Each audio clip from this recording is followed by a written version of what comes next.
Hello, everybody out there. Hope you can hear me all right. Welcome to the Dungeon of the Mad Mage. We will be exploring another level these 2 weeks. We are on level 11.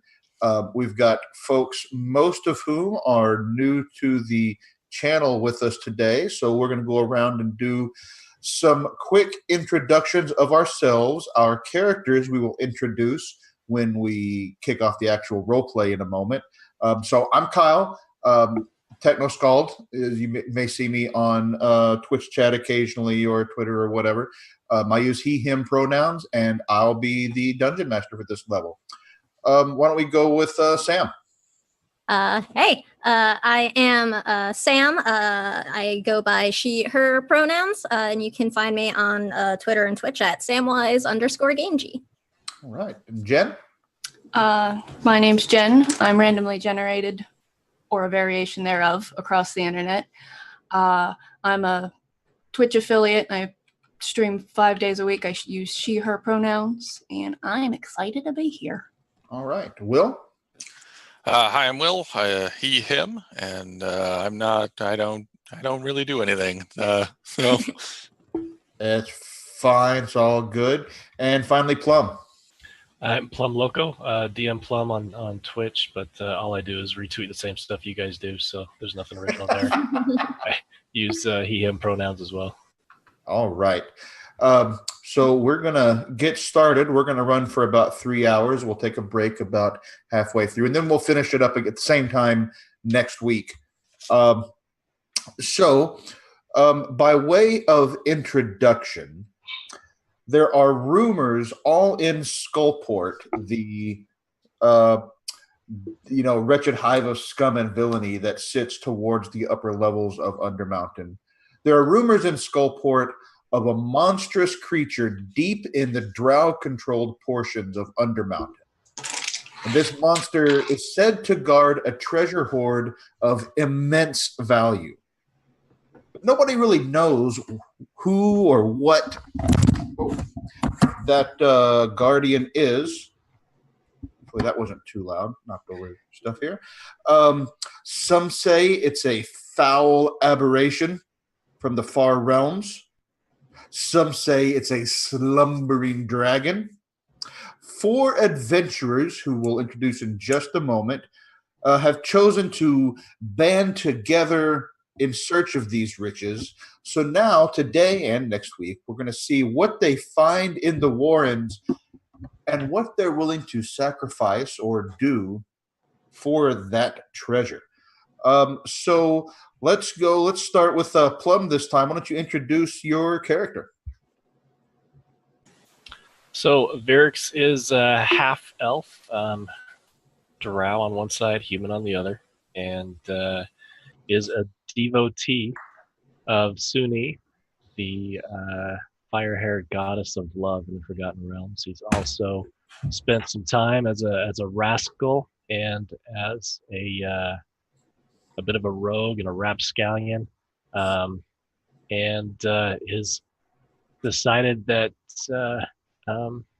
there's some riches that should be sought after, so that they can spread the wealth of Suni's affection to the city of Waterdeep. He has a notion of putting wash stations and mirrors on every corner. And his partner in crime is probably going to be Wink, who he couldn't think of a better scoundrel to go into the territory of the Drow with at this point in time. Absolutely. In fact, on that note, Will, why don't you introduce Wink to us? all right. Wink is a goblin, but because of his haunted past, he actually got picked up and trained in the College of Whispers to be a bard.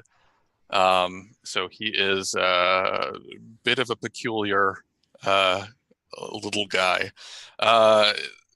Yeah, he has a fondness for fine clothes. He wears as much as he can.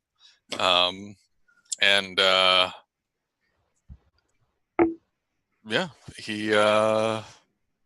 he's a little weirdo. And Varix and Wink are at this point do I understand correctly? Sort of, let's say, business partners, maybe. Is that the Sure. thing?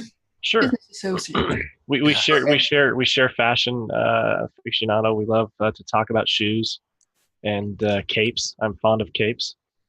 Who isn't? Mine billows.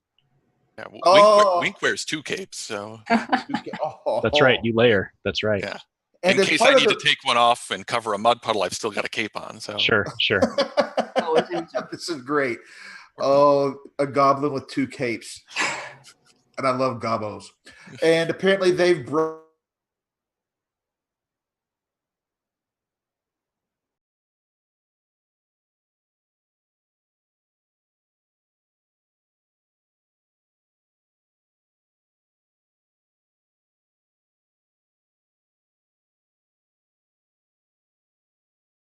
Dungeon's really dark. So she really just wants to spread the light down there, and it's gonna be great, and we're gonna have a great time. She's gonna heal people, and she's gonna irradiate stuff, and it's gonna be fun. Oh, it's gonna be so good. So How good. tall is she? She is a furbolg, so she's 8 foot tall and 300 pounds. She's a big girl, and you know what? She's gonna kick some ass. And as I recall, she is a far traveler. Is that correct? Yes. She is a far traveler, and she's from the mythical and distant lands of California. She has a necklace from her home country, and it's essentially, I think you'd call it a puka shell, basically. That's one of her items that she got for being a far traveler. All right. And then let's wrap this introduction up with Sam, your character. Yes. Hello. My name is Tvilla. I am just trying to make my way back home to avenge my clan and my mothers from this jerk dragons that messed all our junk up. But I need to get much stronger first, so I'm going to make my way through this dungeon and protect these wimpy people, and we will emerge victorious and so much stronger for our journeys. Oh my both god! grown together. And I have a tattoo of a bear that takes up like my entire back, which you can see because it's like an open back like shirt. If it wasn't implied, Bunny is blonde, and she's got like dark honey-colored skin that you assume she's probably tanned. All right. Oh, what a group. So you have made your way down some distance from Skullport, several levels, and you enter this cavern where the ceiling is a bit rounded, kind of concave, about 20 feet above, so not terribly high, but it's a little bit vaulted. And you see in there, facing away from you, a few kind of makeshift barricades, like iron barricades, as if preventing things from, or people or creatures or whatever from coming back into this cavern, manned by several drow. And one of the drow, a female who by her armor and insignia appears to be senior to the rest, turns around and asks you, "Halt! What brings you to Alvrindar territory?"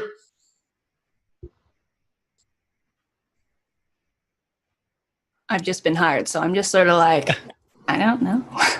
Yeah, I'm just immediately like flexing. I'm standing there looking shiny. Fair enough. Varix will step forward and with great flair. And You're a little quiet, by the way, Plum. Sorry about that. Any better? Oh yeah, a little bit. Yeah. Okay. So with a little bit of flair, Varix steps forward with 1 foot a little trailing behind, and with a half bow, half curtsy, his cloak billowing out to the side, introduces themselves as Varix, the troubadour and knightly representative of the Order of the Ruby Rose, here to share the wealth of bountiful love from Sunni Firehair. Is that something that we could interest you with? Oh, intruders! I need everyone to roll initiative. Didn't see that coming. Who'd have thunk it? Who'd have figured we'd be fighting immediately? I was speaking in Undercommon too, by the way. Dirty Sure, 20. but you mentioned Sune to the drow. Yeah, It'll be all right. it's fine. 14. It's okay. 17 for me. So let me just a second here. There we go. Anybody at a 20 or higher? 24. 20. Who had the 24? Varix. Barracks. All right. And then. All right. What you got? Trying to remember trying to learn everybody's character's name. Wink. 15. 15. Bonnie 17. and Twilla. Dirty 20. Okay. Do it like this.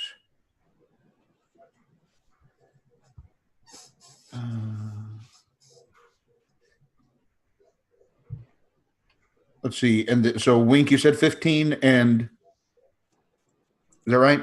And I'm missing somebody here. Twilla has the dirty 20, Varix. Entered. Jen, what was yours again? Bonnie? Bunny? 17.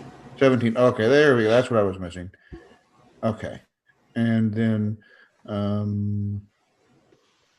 just having a moment here. And there we go. All right. So we'll get started with Varix, you're not really surprised by this. The drow have never shown you too much love, I'm assuming. No, he speaks under common. He's well traveled, but they definitely are not comfortable or have been welcomed. And so as they are drawing weapons on you, they're about 30 feet away. What do you do? Just with a look over the shoulder to the companions, they'll say, I guess they don't like us. And he'll draw out his rapier, or their rapier, and charge towards the one that looks in charge. How many drow are there behind the barricades? There is the one in charge, and there are 6 backing her up. Got it. So how low is the ceiling? About 20 feet. Okay. Yeah, they'll just charge the female that seems to be barking orders. All right. So give me that attack roll. Bunny is perplexed that someone might not like us. It's troubling, I know, but sometimes it's best We're great. to, ignore it. I mean, I like you. 24 hit. Oh, yeah. Okay. Well, being the swashbuckler that they are, you familiar with those, DM? Yes, very. Okay, so that is going to add sneak attack onto it. And just because, she's looking like she's in charge and might be a little meatier, let's just go ahead and burn a spell and add some Divine Smite onto it.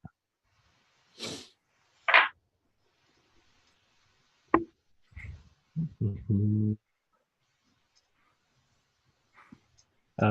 29 points of damage. 29 points of damage. What was that weapon again? A rapier +1. Oh, yeah. So that pierces right through her studded leather armor, goes past her shield, and she yelps in pain. By the way, Plum, your camera has frozen. Has it? Okay. Yeah, see. Let's run through my turn here real quick, and then I'll just troubleshoot it. Oh, yeah, that's right. You have I forgot. You do have you've got your swashbuckler stuff. So yeah, not a bad freeze face, so it's not like you're going. Yeah, no, I guess it could be worse. You look very thoughtful. That's appreciated. Very like, I'm cool with this. This is going to happen. It's fine. All right. Yeah. So second attack with the rapier then. 16? 16. No, she parries it with her shield. Okay, fair enough. And then with the bonus action, I'm going to moonwalk away from her. With that good old fashioned fancy footwork. Fancy footwork. Well, there's actually two different ways I could do it because of my rogues, my rogue level. Right. But also the swashbuckler. I think it's a feat actually. Yeah, it's the dual. Nope, not the dueling fighting smile. The man, drawing a blank on what it's called. Yeah, they've got that ability as a swashbuckler. Fancy footwork. Yep. She can't make an opportunity attack against me, so I'll just moonwalk right back a little bit to the party, using a bonus action to dash and walk right back in front in the line with the rest of the companions. Sounds good. And then we're going to go to Twilla before finally that drow will get her attempt. I mean, we will see about that because I'm going to rush forward and I'm going to rage, which causes my bear tattoo to begin to glow with like this green light. And then I'm going to smash her with my +2 great axe. All right. Bring that down. Yeah, let's see. All right, and I'm going to make 2 attacks. So let's see. Not super great for the first one. 16? 16. Nope. With her shield, she knocks it away. You're going to have to try better than that. Okay, dirty 20. Ooh. Dirty 20. She will instead use her reaction and parry it with her short sword. I just like snarl at her. And anything else? No, I already did my action and bonus, so. All right. Ventrid, name of this drow, then after she parries, brings back down her short sword on you, Twilla, for a... Who was it that couldn't be crit against? It was me. Okay, Twilla is a crit. All right. For... I'm not worried. I wouldn't be too worried. I will be rushing in after you in a minute, like, oh no. Oh. I mean, I'm raging, so I've got resistance to everything but psychic right now, so. That's good. So that's going to be, first of all, 16 piercing damage. Okay. Plus...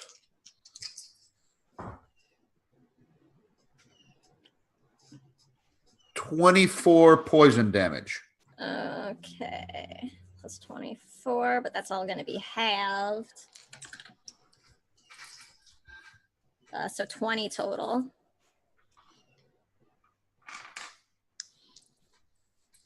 Okay.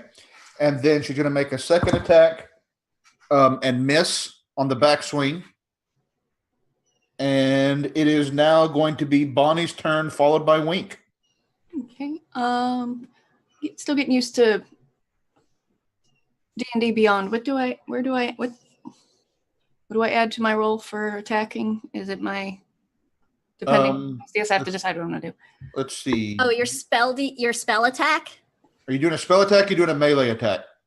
I think Bunny's gonna get caught up in the moment. She's gonna sort of run in there as well and hit with her Mace of Disruption. I didn't mention before. It's glowing, but it also does extra damage to fiends or undead. Okay.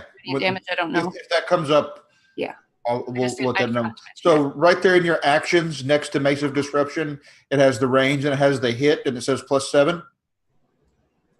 Oh, there it is. Yep. There it is. No worries. I usually play in Roll20, so yeah, it is a bit of an adjustment. Yeah. Plus, you have to roll your own dice and not just click. Yeah, that's it has all my macros for me. I've forgotten what I use for what. Right. It's okay. So I'm gonna run in like, oh, I can help. And I'm gonna run in and I swing my glowing Mace of Disruption. All right. Ooh, not good. That's a 10. I rolled a 3. 10 will she'll sidestep it easily. No. Bonus action. I think that's all I'm gonna do for now. I'm still learning my character, so. Okay. It's gonna be a sad, like, oh. Well. Well, there are other drow backing this one up. And so they're going to scramble out from their a couple of them will scramble out from their barricades, rushing towards sorry, Twilla. do I get a turn before them, or am I after them? Yes, I'm sorry. Yes. No worries. Yeah, no, I'm looking at my notes wrong. Yeah, absolutely you do. Great. So Wink is going to nimbly come up, rapier and hand crossbow coming out from beneath his capes, and he's going to attack the lead woman here. All right. First with the rapier of wounding, 17 to hit. 17 will not hit. She blocks it with her shield. All right. I'm going to use my... I'm going to use a bonus action to attack with the hand crossbow I'm holding. Okay. Which I don't have disadvantage because I did take the crossbow expert feat. All right. And that's even worse. So that's a 12. Yeah, no, that just she again ducks out of the way. She saw you bringing it up. And anything else? Nope. Okay, now we'll go to the drow. So a couple of them rush up to Twilla with short swords in hand. That cannot possibly be right. Okay. That's going to be one of them definitely misses. The other one is a 17. That'll hit. That'll hit. Okay. And it's going to hit you for a whopping 6 piercing damage. Ha ha! I just laugh. Too bad it didn't hit me. It wouldn't hit me. Because that's actually 3. Of the other drow, they're going to fire crossbow shots. First of all, 2 on Ventrid.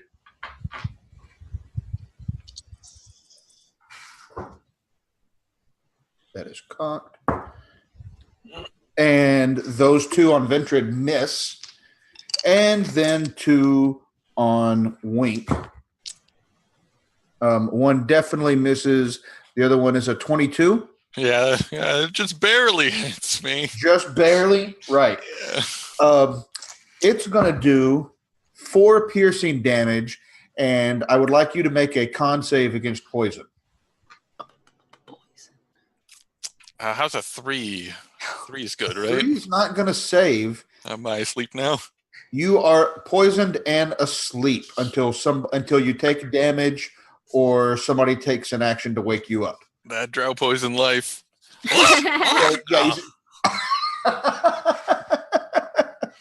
And we are back up to Varix, followed by Twilla.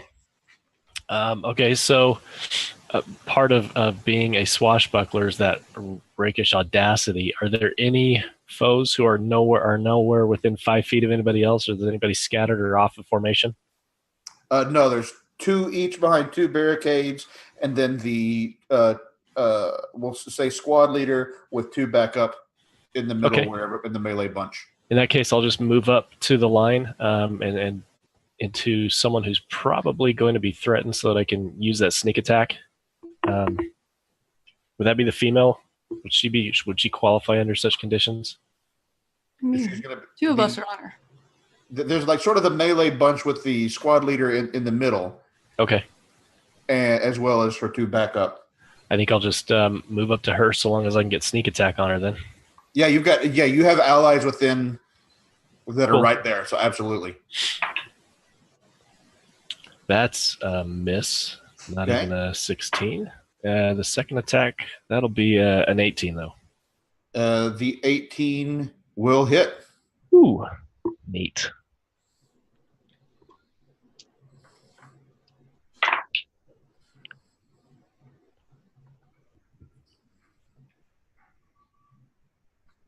$22 points of damage.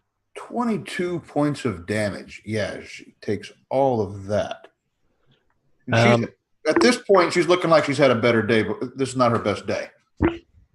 Well, I'll give a wink to Twilla, who looks like she's having a good time, and we'll bonus action disengage and moonwalk back to Wink.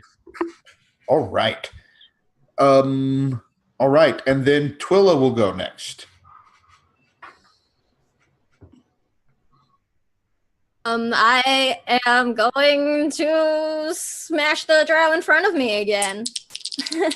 Is the you said the tattoos, like, how does your bear tattoo look right now? Oh, it's like glowing with like green light. So there's just like this green light sort of emanating behind me. Cool. And let's see, my eyes are glowing too, because that's badass. Yes. Yes, it is. Yes. Let's see. And I rolled a 26 to hit for the first one. Yeah. Big girl smashing. And oh yeah, plus I get to add +3 because I'm raging. I forgot. That's awesome.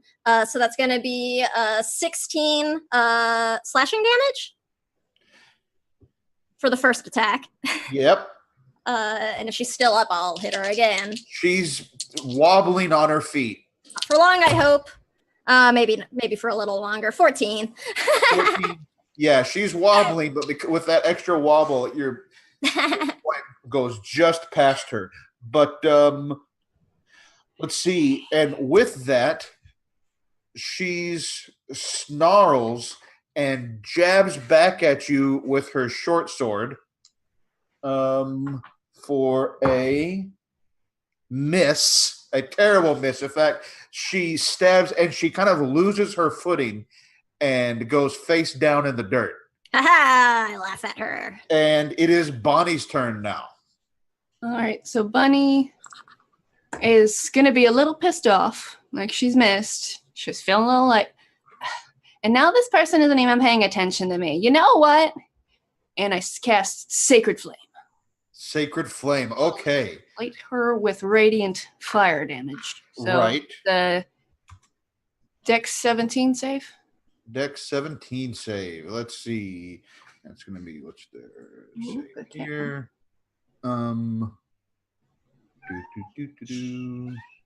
Where is it? There we go. What was your DC? 17. 17. Yeah, she fails. Okay, so that's 3d8 radiant damage. So that's oh my gosh. 5. Yeah, you don't worry about it. 12 total. Yeah, so she tries to roll out of the way as she sees the poofing of the radiant energy. So describe what it looks like as the radiant energy engulfs her body and removes her life force. So Bunny is very huffy. She's very upset.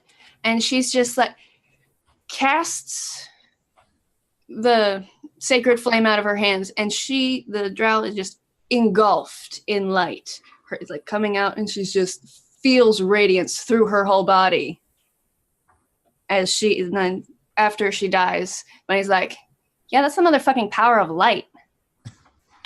The other drow see this, and we're gonna make a.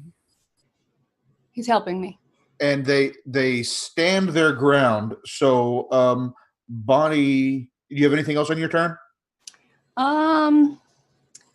That was my action. I don't really have any good bonus actions, so no. That's it, I believe. All right. Then we're going to go to Wink. The drow are looking a little bit unsure of themselves, but they're holding the line for the moment. Wink is unconscious. That's right. And doesn't get another saving throw until somebody does something. He's snoring. So the drow that are there, well, one of them is going to take the opportunity, seeing somebody on the ground, and try to bring their short sword down on you. No. At advantage because you're unconscious and prone. So that's going to be. Drow moved up to us then? Was the what? The drow moved up to our position then? There was two of them backing her up, and then two each on some of the barricades. Got it. Yeah, they will see how long they stay there. But that's going to hit for, I don't know if you'll be able to handle this. 3 piercing damage. No, it's an auto crit, isn't it? So it's this at a 5 piercing damage. I don't know if that may end Wink. I don't think so. Look it up, Wink. And the other one is a little bit more concerned by the people that are fighting back and is going to try to hit Bonnie for what Bonnie just did. And Jen, yeah, but let's see, and misses terribly again. Just goes skidding. Apparently, this floor here is so there's some of the sand. They're having difficulty keeping their footing, and is clearly a little bit discombobulated. And the other 4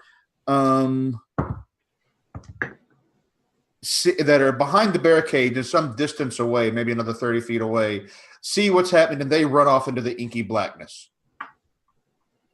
And we are around to Varix.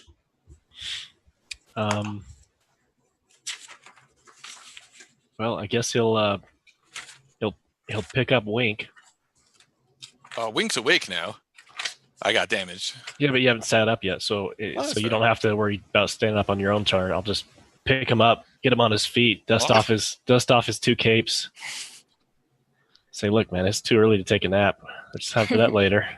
I know you want to cuddle, but there's stuff to do. So Bunny is down to cuddle.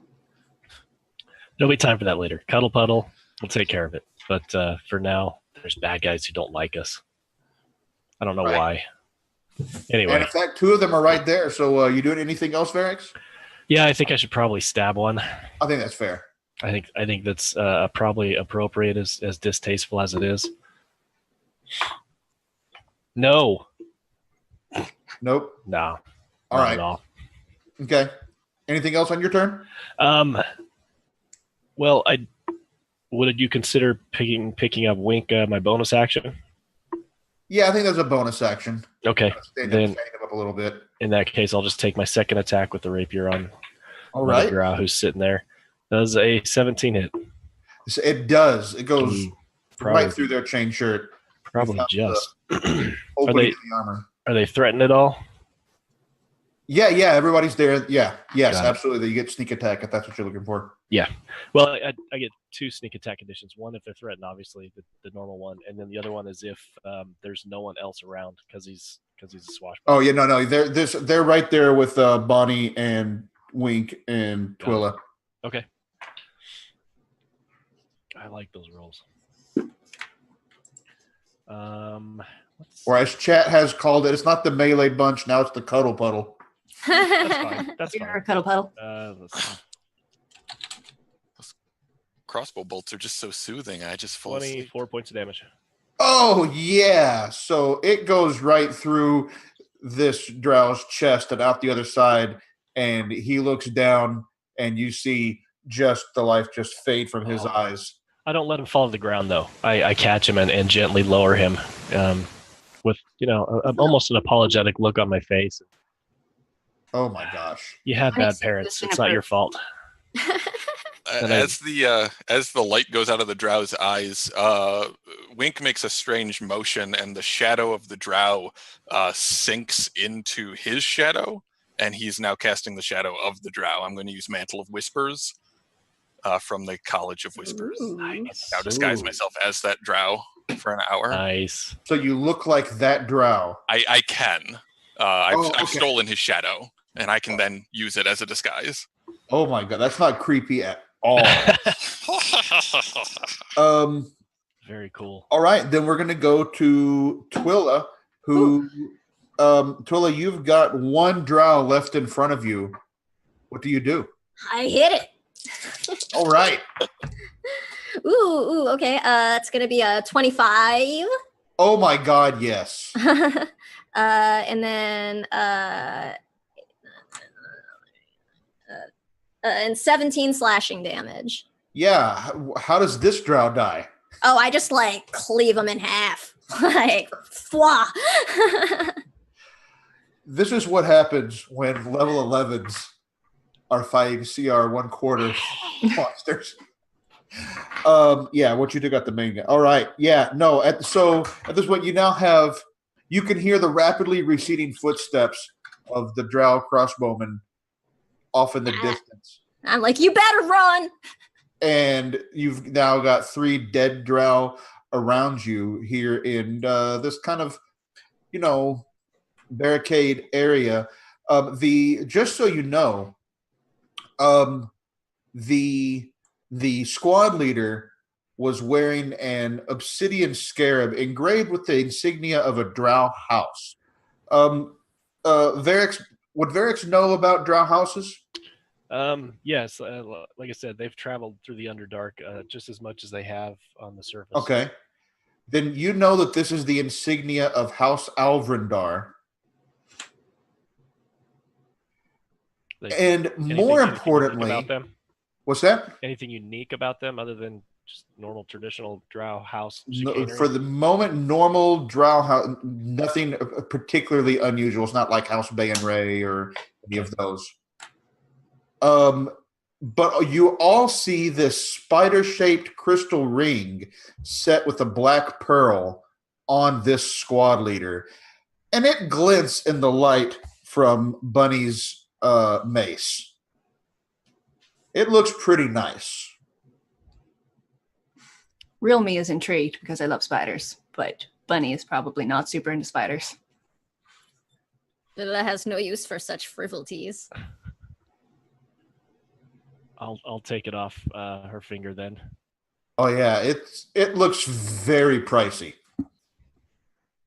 So we'll deal with that later. From this area where you are, you see several corridors leading north, west, and south. The drow ran off to the south.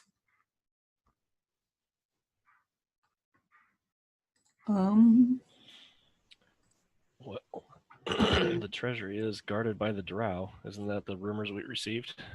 I thought it was maybe like guarded by like a dragon or something else. It's guarded by a beast, but it's in drow territory. So theoretically, we wouldn't have to go walking through the drow neighborhood. Probably. Should we go in? Well, Wink, you're familiar with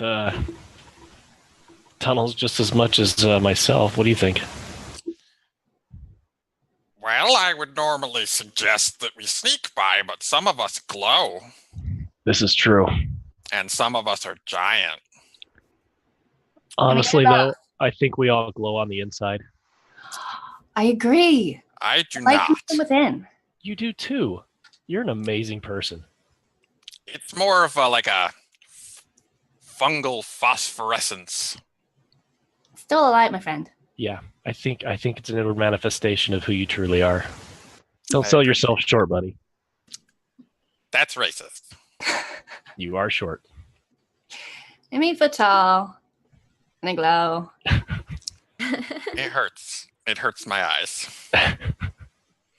I can't stop it, though. I'm sorry. Well, I can't stop it. I can put my mace away. I'm not good at sneaking, but I could. You live your truth. Let's. Do you and I want to sneak ahead and see if we can scout a little bit, at least 20, 30 feet in front of them?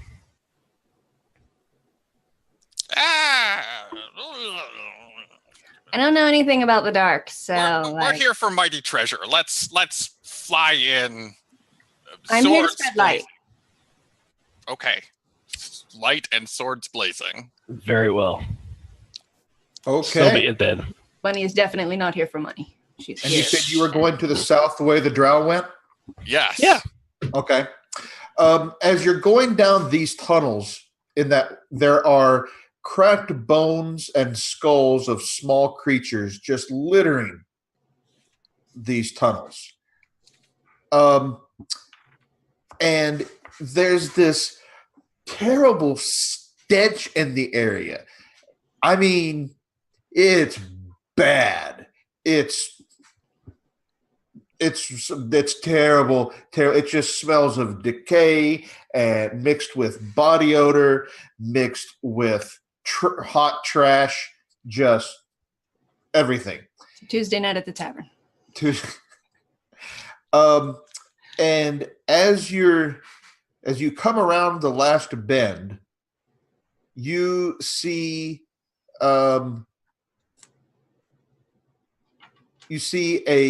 several drow holding their swords out with what looks to be some sort of a male noble or some sort of a robed figure behind them with his arms crossed. And they're holding their swords out not towards you, but towards about a dozen very small, kind of lizard-looking cave people. So Varix at least would know from having been in the Underdark, and perhaps others, these are troglodytes, but they're very small. They're not fully grown. They're so cute. And the robed one is kind of like got his arms crossed, kind of stroking his chin, and he looks up at this noise and commotion as the four of you come around the corner, and he sneers and he says, "What business is it of yours to come here?" We are kind of busy at the moment. Can this conversation wait, sir? We have somewhere to go. We don't want to interrupt what you're doing. You guys carry on, do what you got to do. We're just going to keep going, though, if that's cool. It's really dark down here. It is. We've got somewhere to be. I'd appreciate if you don't interrupt us again, and let's just keep walking.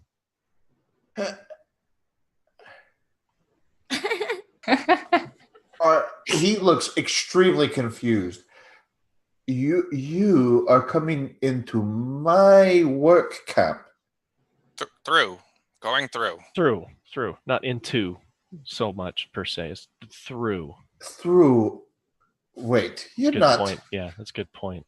Wait. Are you... And he fixates on Varix in particular, recognizing you being half drow. You wouldn't be with those House Freth scum, would you?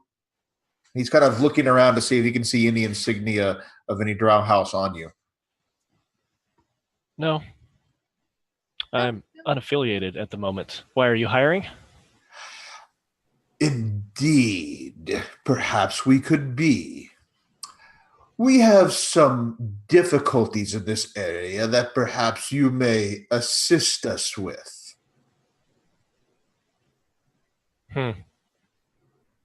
Lenny's bouncing in the background a little bit. Well, we've already been hired out, so our rates would have to be exponentially higher in order for me to ignore my former client. How much money are you talking?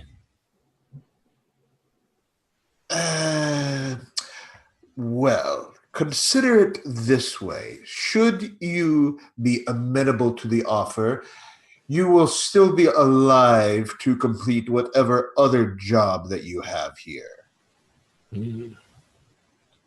I see what you're trying to do, and it's totally working, because now I am terrified of you and your threats of death. By the way... I'm lying, by the way. Do you have any interest in these animals? And he points to the troglodyte young.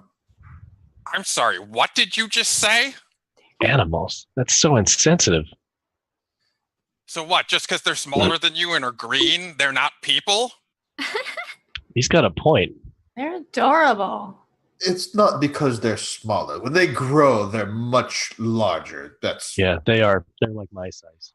I'm sorry. No, I have nothing to do with them. We have their parents working behind us in the work camp, but they are far too small for their shackles. This guy's gross. Sounds like a you problem, dude. Is there another door out of here, out of this chamber? Very well. You should know that there is a large worm, an electric worm, in this area that has rampaged through, killing everyone it encounters. should you defeat this creature and perchance eliminate any drow of House Freth that you might encounter, we will allow you to keep the treasure hoard of this electric thing. I hear you, like you speaking from a position of authority, but you're struggling to figure out what to do with baby troglodytes. I'm not buying it, dude. Very well. Kill them all. And the warriors raise their swords to the little troglodytes. I look back at. Gonna cast Synaptic Static. Oh! 20 will also not stand for this. I was about to do darkness over him, but go ahead. Do it. All right. So they get an DC 15 Intelligence save. DC 15 intelligence saves. This is not a charm effect, right? This is creatures with an intelligence of 2 or lower cannot be affected. It does not say charm. It is an enchantment. Okay, not a charm. That's the main thing. And they're not going to, it's not putting them to sleep, right? Correct. Yep. It is going to do psychic damage and muddle their thoughts for a minute, which will give them a minus D6 to all its attack rolls and ability checks, as well as Constitution saving throws to maintain concentration. Very good. Just making sure that none of their other stuff applies.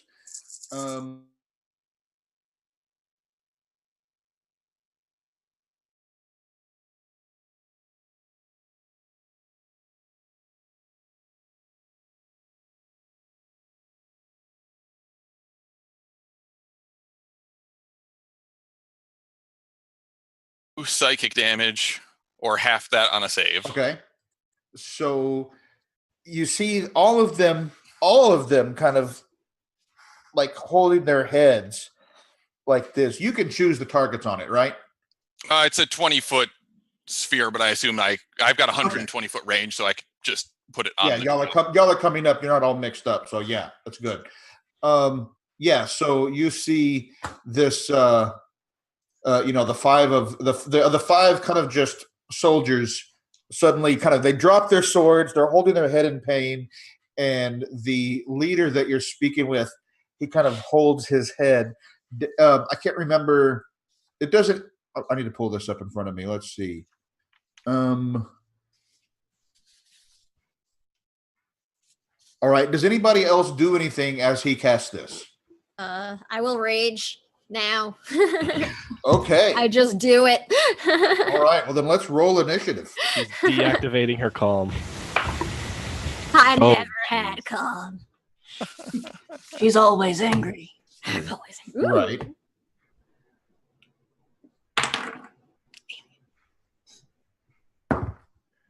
Ooh. Okay. Anybody? So anybody at a 20 or higher? Yes. 22. Jesus. I get advantage on initiative. Okay. All right. So going from top to bottom on my screen. Derek, what's yours? 27. I rolled a 20. Yeah, 27. Swashbucklers are awesome. They are. That's I love them. amazing. Wink 24. and Twilla. Oh, I had 22. Okay. Good. This just made that easier. I can do this. That's going to be Varix, Wink, Twilla. What was Bunny's? 6. Okay. Strong. It's good. Rolled a 3. Wink, you still look like a drow, right? I could look like a drow. I didn't do that. Oh, I probably okay. should Yeah, have. he Yeah. hasn't done that yet. Yeah. But that doesn't mean that he can. Yeah. And okay. Got it. Varix, you go first. Well, I need to isolate a target so that no one is within 5 feet of me. So are they I'm going to say that one guy that you've been talking to is a little bit stepped away from the others. Okay. Then I'll rush up and make a couple of rapier attacks then. Okay. Let's see, 12, 13, 14, 16 hit. It just does. And you see something just around him glow a little bit as you pierce into him, but you're able to push through it. Okay. Let's see if I care. 18 plus 8, so 26 points damage. Hold a care. Roll an apathy check. I'm sorry, did you say 26 points of damage? Correct. Yeah, so how does he die? Oh, probably unpleasantly with a rapier piercing underneath his rib cage and right through his heart. Yeah, no, that's not a. But his day did not go as planned. Anything else on your turn? Probably might as well just move into range of someone else and try and rinse and repeat. Okay, so there's another 4 of them. I'll pick the one on the end then, so that no one's near me. All right. Well, they're all mixed among the young troglodytes, so everybody's gonna be around. So this will be a normal attack then, no sneak attacks. Oh, it's okay. That's a natural 20. Oh. Yeah, no, I'm just gonna. Okay. Oh, yeah, no, these are not what I thought. Yeah, you. What's the damage? 18 points damage.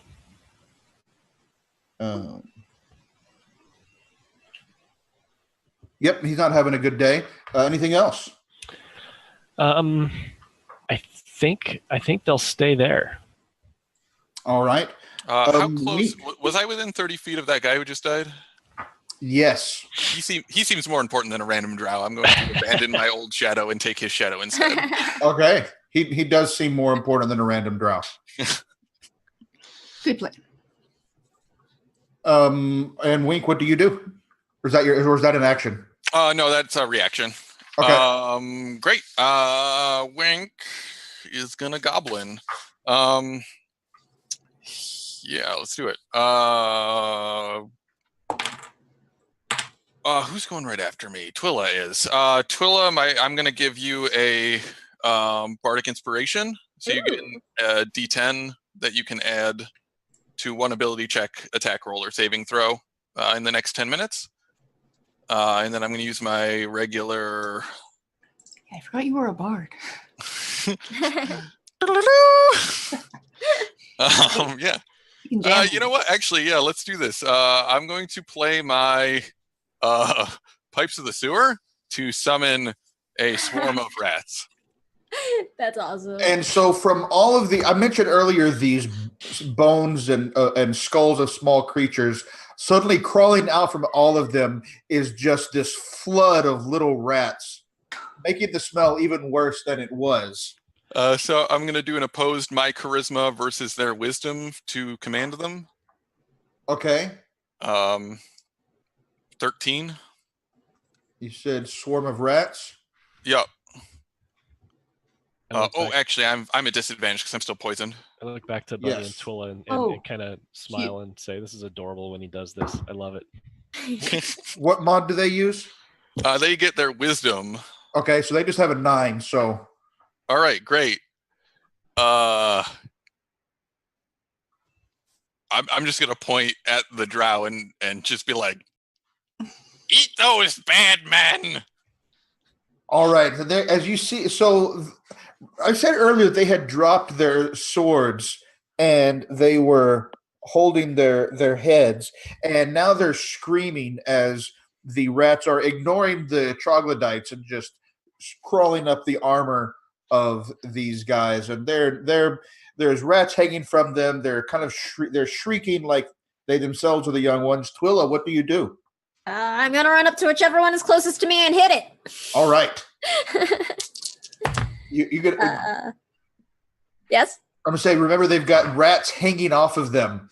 Oh, I don't care. We got the Pied Piper over here. Let's see. Where's my sheet? Where'd I put it? That is a 19 to hit the first time.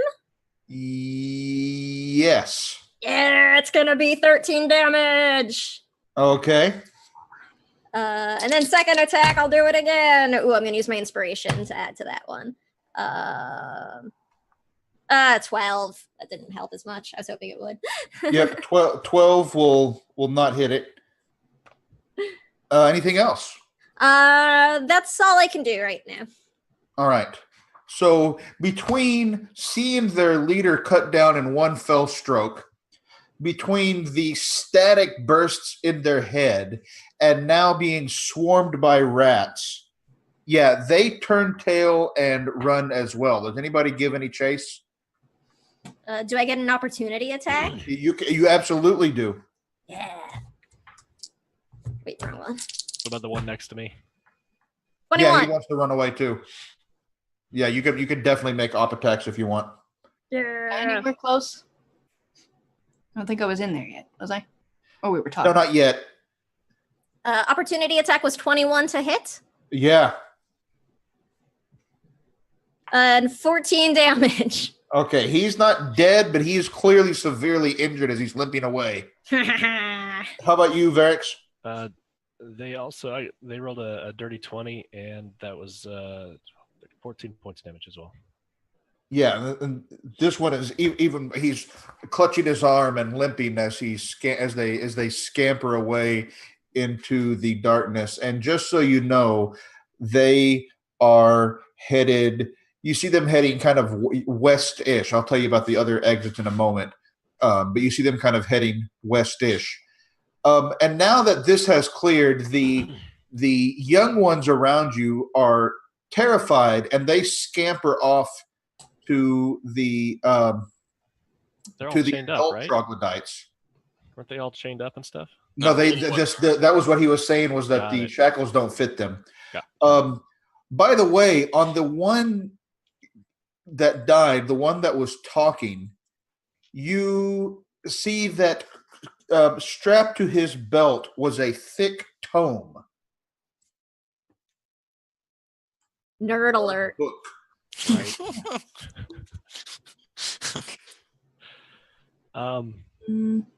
I'll kind of prop him up and hold his head and kind of look at Wink and say, this kind of, you could do well with this look, right? Still keep your clothes, right? The capes probably won't drag in the mud if you assume this guy's form. I would take his form entirely. I would not only take his shape, but his clothes. I would take. Oh, that's too bad. Funny sort of looking at the book. That's too bad. Anything he would commonly share with an acquaintance, I would know. It might be best though, going forward, because apparently we're going to continue walking towards the drow.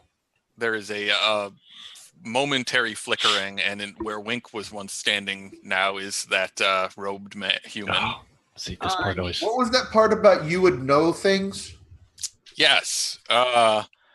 Well disguised, you gain enough information to pass yourself off as the person. You would know anything that they would freely share with an acquaintance. Okay. So you know that his name was Tsabdrar Doet. Drow you love know their that apostrophes. Is an inordinate liar. I'll just give you that because you kind of know his personality. I mean, well enough to pass off as him. He wouldn't share that, but yeah, he lies about everything. And he was a mage, and that was his spell book that was strapped to his waist. Yeah, so many apostrophes. Well, spell books are worth a good coin to the right person. Any of you want to hold on to this? I mean, I'll hold on to it. I like a good book. Okay. I know spells and shit. It's great.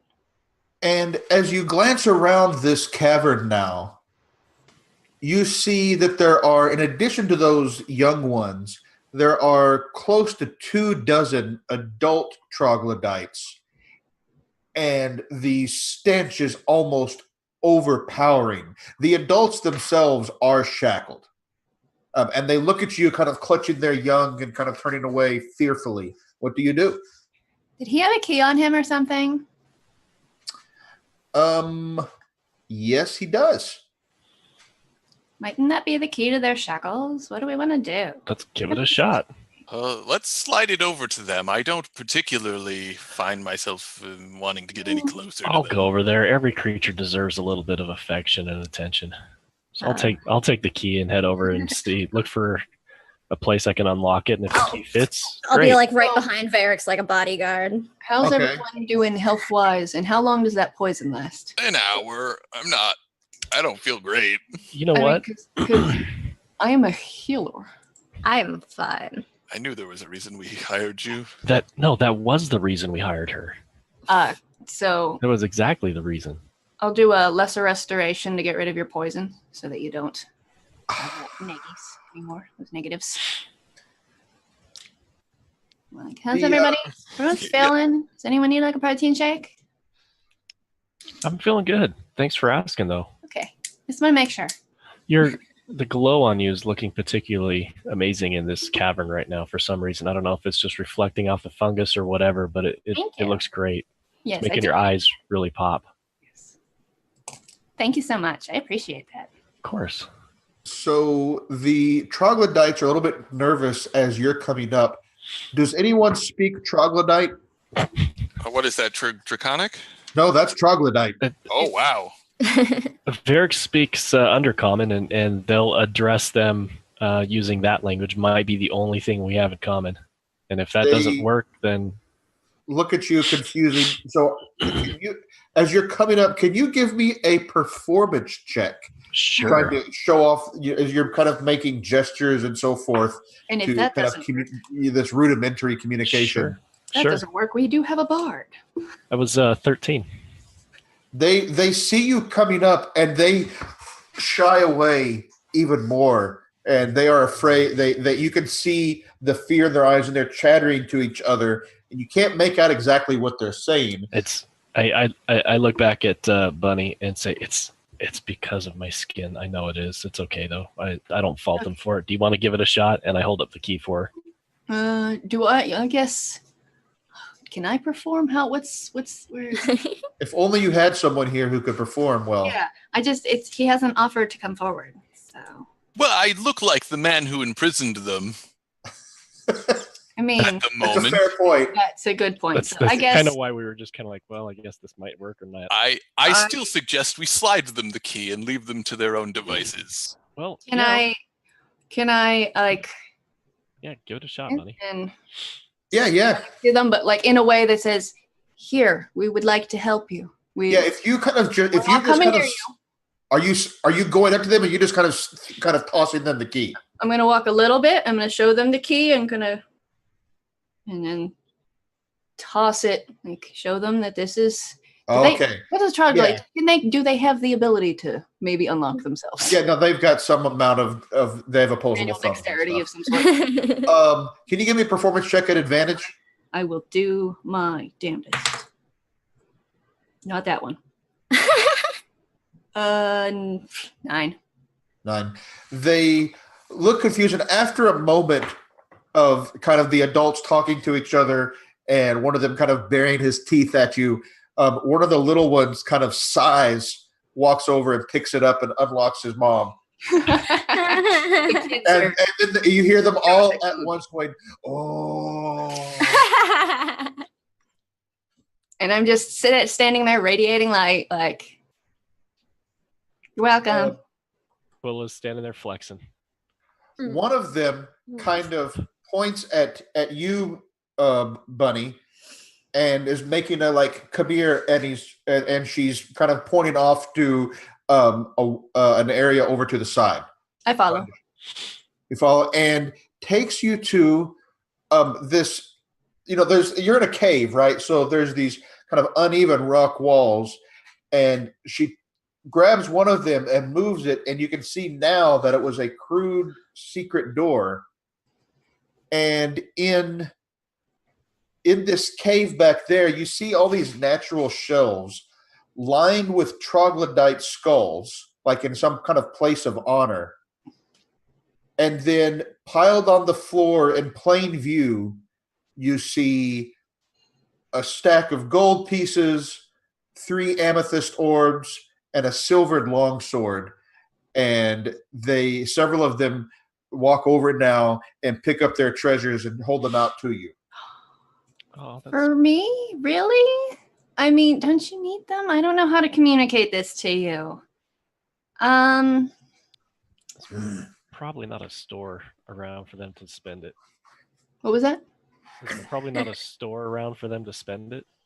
Yeah, well, I mean, like the swords and stuff. They also eat poo, so Well, I appreciate that so much, and I'm gonna maybe get Twilla over. Like, I can't carry this all myself. I mean, I can, but like, help me.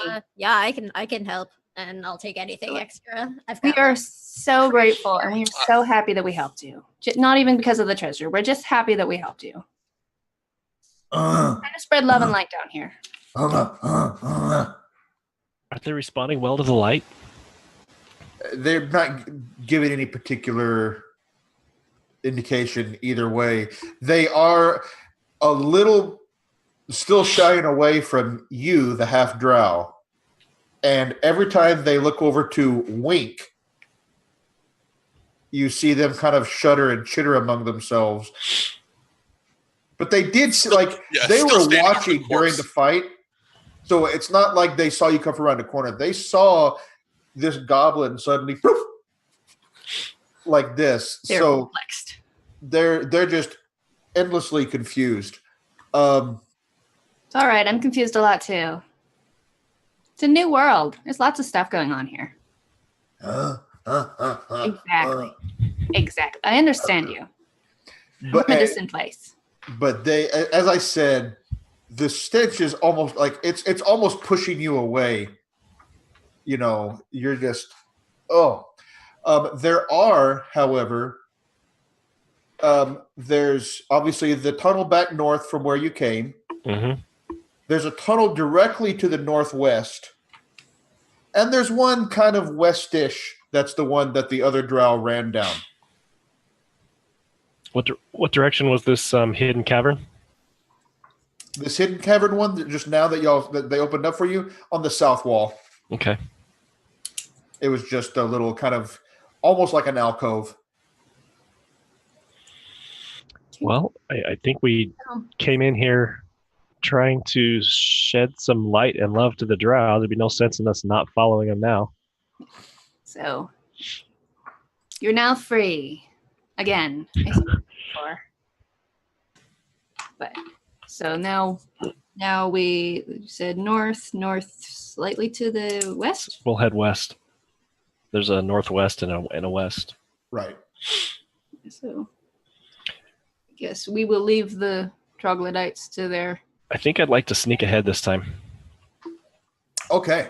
That's a good idea. As a point of interest, I do have a pack dog. If we need to store anything, he just hangs out 10 feet behind us at all times with my stuff. Just watches the gear. Yeah. Varix, can you give me a stealth roll? Sure. That would be 26. Nice. And I'll wave everybody forward, but I'll stay, a good 30, 40 feet ahead of them, just out of the glow of Bunny. So as you are moving up, you can see now the drow that you ran away. You can see them because they're injured, or at least there are several of them, talking with a few more drow in a room. The ceiling and floor is kind of uneven, and so the distance between them ranges anywhere from 20 to 40 feet, and there are these 3 natural columns of rock. And despite the fact that you can see several of them kind of keeping an eye out in your direction, they don't seem to notice you as you are sneaking up. You also see that the 2 of them that were already there, besides the 4 that came up, are mounted on these giant lizards watching for you. What do you do?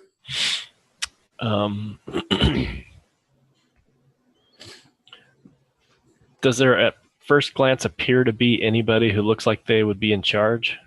Anybody with rank or importance? Not like the others that you've seen. They all appear to be somewhat important. They have a little bit nicer armor, but none of them appear to be kind of noble-ish like Sabdrar was, for example.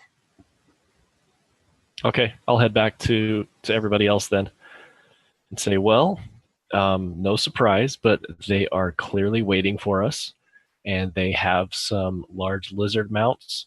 Might be a little awkward. I seriously doubt that we'll have an opportunity to speak with them or perform or dance or sing. You guys want to try a different route, or do you want to just go in? I already have Twilla's answer.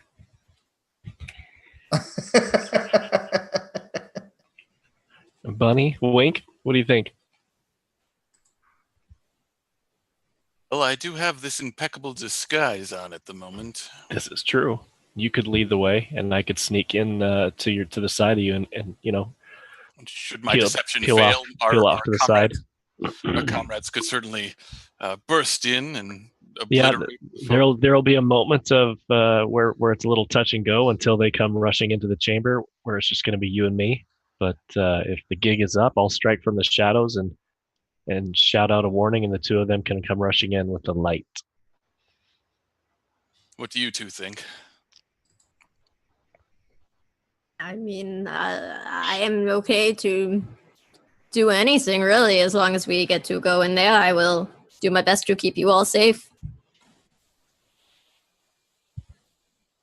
Hello. Yeah. All right. Bunny, Hello. you have an opinion? We can hear you. Oh, my internet apparently dropped out for a minute. Oh yeah, so Sam and people have moved around on the overlay, which happens sometimes. Sorry. I'm done now. Yep, Dan, who is not only, I want to take a moment and say, not only is Dan like the brains behind organizing this, a lot of us are helping, but Dan is the guy behind it. He's also running production today, so he's doing me a huge favor of fixing all of this, and I appreciate that. Yeah, he should have to switch us because I was on right before. Yeah, he's. I already see he's already got it. Okay, he's good. on top of it. Sorry about that. It had. It could have happened to me earlier. We had a lightning storm this morning. The same one I think that might be affecting you across. It's hitting us now. So they were. Where were we? Oh yeah, Varix was proposing a plan of action and looking to Bunny for her verdict. Well, So the plan is for Wink in the guise of this drow noble to walk in and attempt to parley with him. I will be hiding in shadows and moving into a flanking position to kind of be a distraction if his cover's blown, and I will shout out to the two of you to come rushing in if that occurs. that sounds good to me. Also, I forgot to mention my weapon. It shines 20 feet and then another 20 feet of dim light after that, so 40 feet when I'm holding it. So if I put it on my belt, it stops. Oh, good to know. So That last part, yeah. and I did bring a regular mace with me in case I need to fight in the dark, but this one does radiant damage on certain creatures. So No, it's fine. We're here to bring the light, which is now a euphemism for smashing everything. smash it into the light. There will be more pieces to get into the light. Yeah, let's go To be in. fair, they haven't really wanted to listen to you very much. So No. It is. So we may just have to be religious and go in and practice the laying on of hands. Sometimes you have to just expose people to the light. Fine. Okay. Don't know what they're missing until it's there. It's gonna love right. them sometimes. How many Anyway. total drow are in that chamber, by the way? there are a total of 6, including the 2 on giant lizards. Check. The 4 Okay. that ran away from you earlier, and then the 2 that are mounted. Okay. Were the ones that ran away? They're covered in rats? Wouldn't they know that? Did my rats kill dead? them? They didn't die, but they're not in good shape. They remember that he was dead. They have been So gnawed if we're gonna upon. send him in, Possibly. Maybe. that could be a problem. Yeah. Cover might be blown, but it might not. They might have think he just stood back up and looks fine and didn't get hurt at all. I've got this. Okay. I'm confident he can perform like a champ. Yes, I believe that. So yeah. He didn't. There was once I saw him perform on the street corner without any makeup or wigs, and convinced everybody that he was Lady Illustrial. Wow. He's that good. Wow. Like I'm 100% behind this. Cool. All right. Ready to go. Let's do it then. All right. So, Wink, tell me about how you're doing this. All right. Clutching the spot where Varix killed Tisabdrab, I'm going to kind of run and stagger into the cavern and go, "Cowards! You left me! Ugh! They're flanking around. Cavalry! Back! Split up! Go through the back passages. You two scout that way. If you can get up behind them, do that. You two stay here with me. I need your help." Give me your. I know you get a bonus to it. Give me your deception roll. Certainly. All right.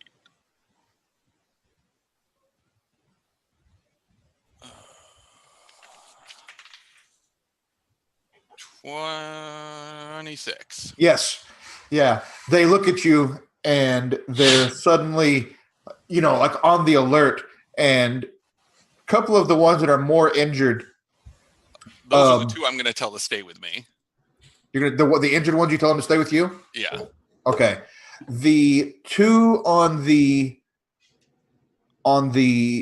lizards scatter off to kind of the north.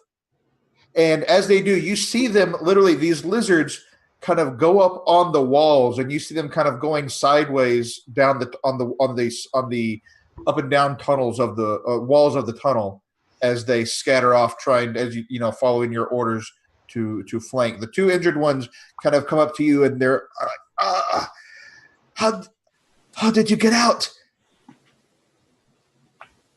I didn't. And I'm going to I'm going to green flame blade one of them with my rapier. Don't question my authority. Pretty epic. Yeah, give me your attack roll. Yay. Okay, 22. Yeah. Okay, so that's going to hit this guy for much damage. You're probably this is one of the injured ones, so you're probably great. I can roll if you want. It's doing D3 plus or D8 plus 3 plus D4 necrotic plus 2D8 fire. Start rolling, and I'll tell you when to stop. Great. If we get to that. 12. Okay. And then, I'm sorry, 11 piercing damage, 3 Okay. necrotic damage. How much necrotic? 3. Okay. And then 9 fire damage. Yeah. No, he's done. So with all of that, and you can still see one or two of your rats kind of clinging to him as he just collapses to the ground silently. The flame gouts off of him to the other one within 5 feet and does 2d8 plus 3 fire. Ooh, good roll. 16.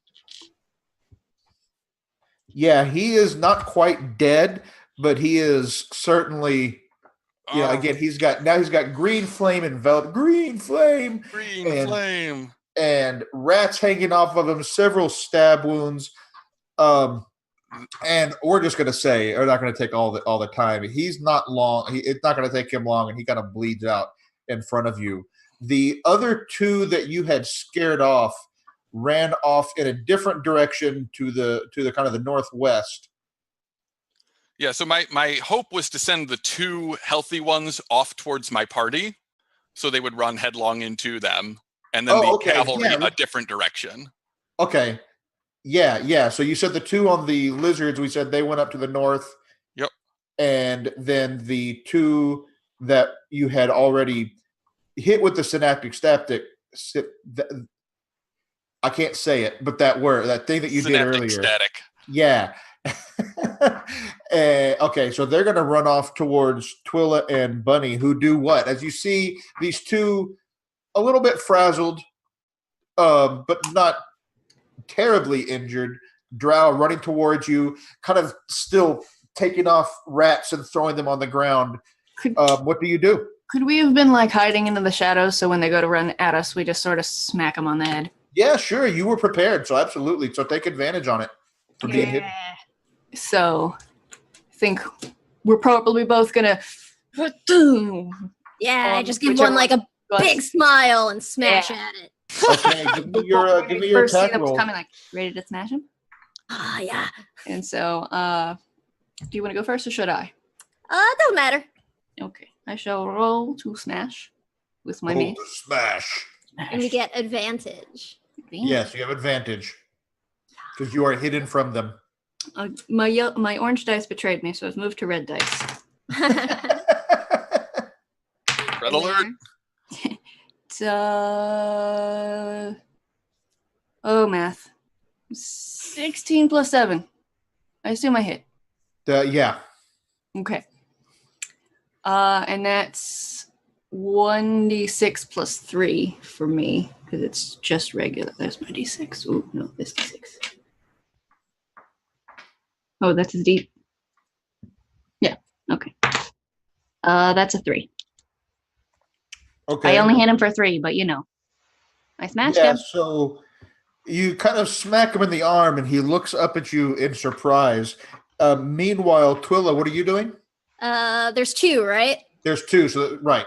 Yeah, I'll go for the other one. And it was a 25 to hit. Oh, yeah. Oh, that was a 10 slashing. Okay.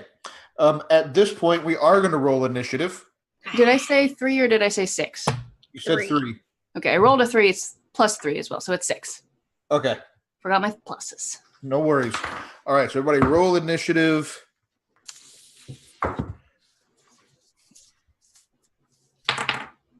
All right. Varix, what you got? 12. Okay. Wink? 19. What? 19. Okay. Bunny? 16. And Twilla. Also 16. You. We're in sync. Twinsies. Okay. There's going to be Wink, then the hired help, and then Varix. So Wink, so you've basically slaughtered a couple of them. You sent the other 2 running back. What do you whirl around, cape flowing around you majestically, around your majestic drow form. What do you do?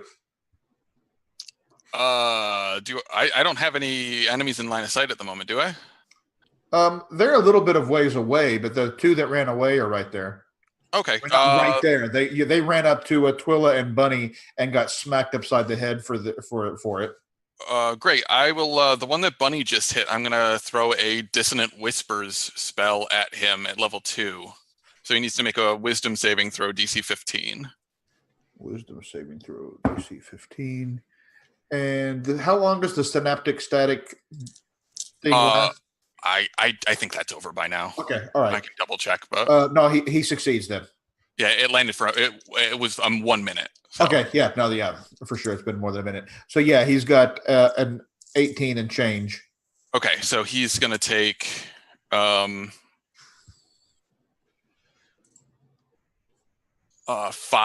psychic damage. All right. Any other effects? No, because he passed.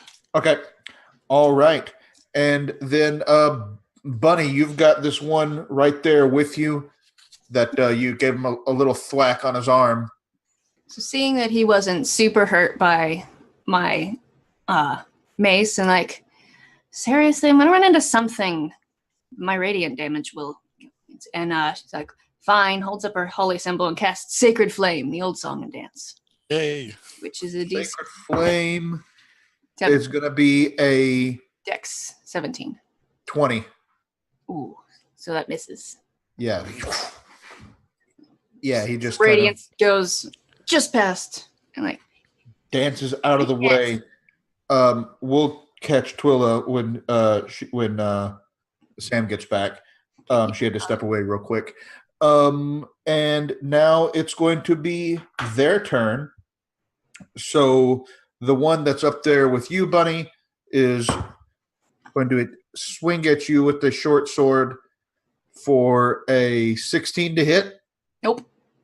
And then on the backswing, a 25 to hit. That hits me.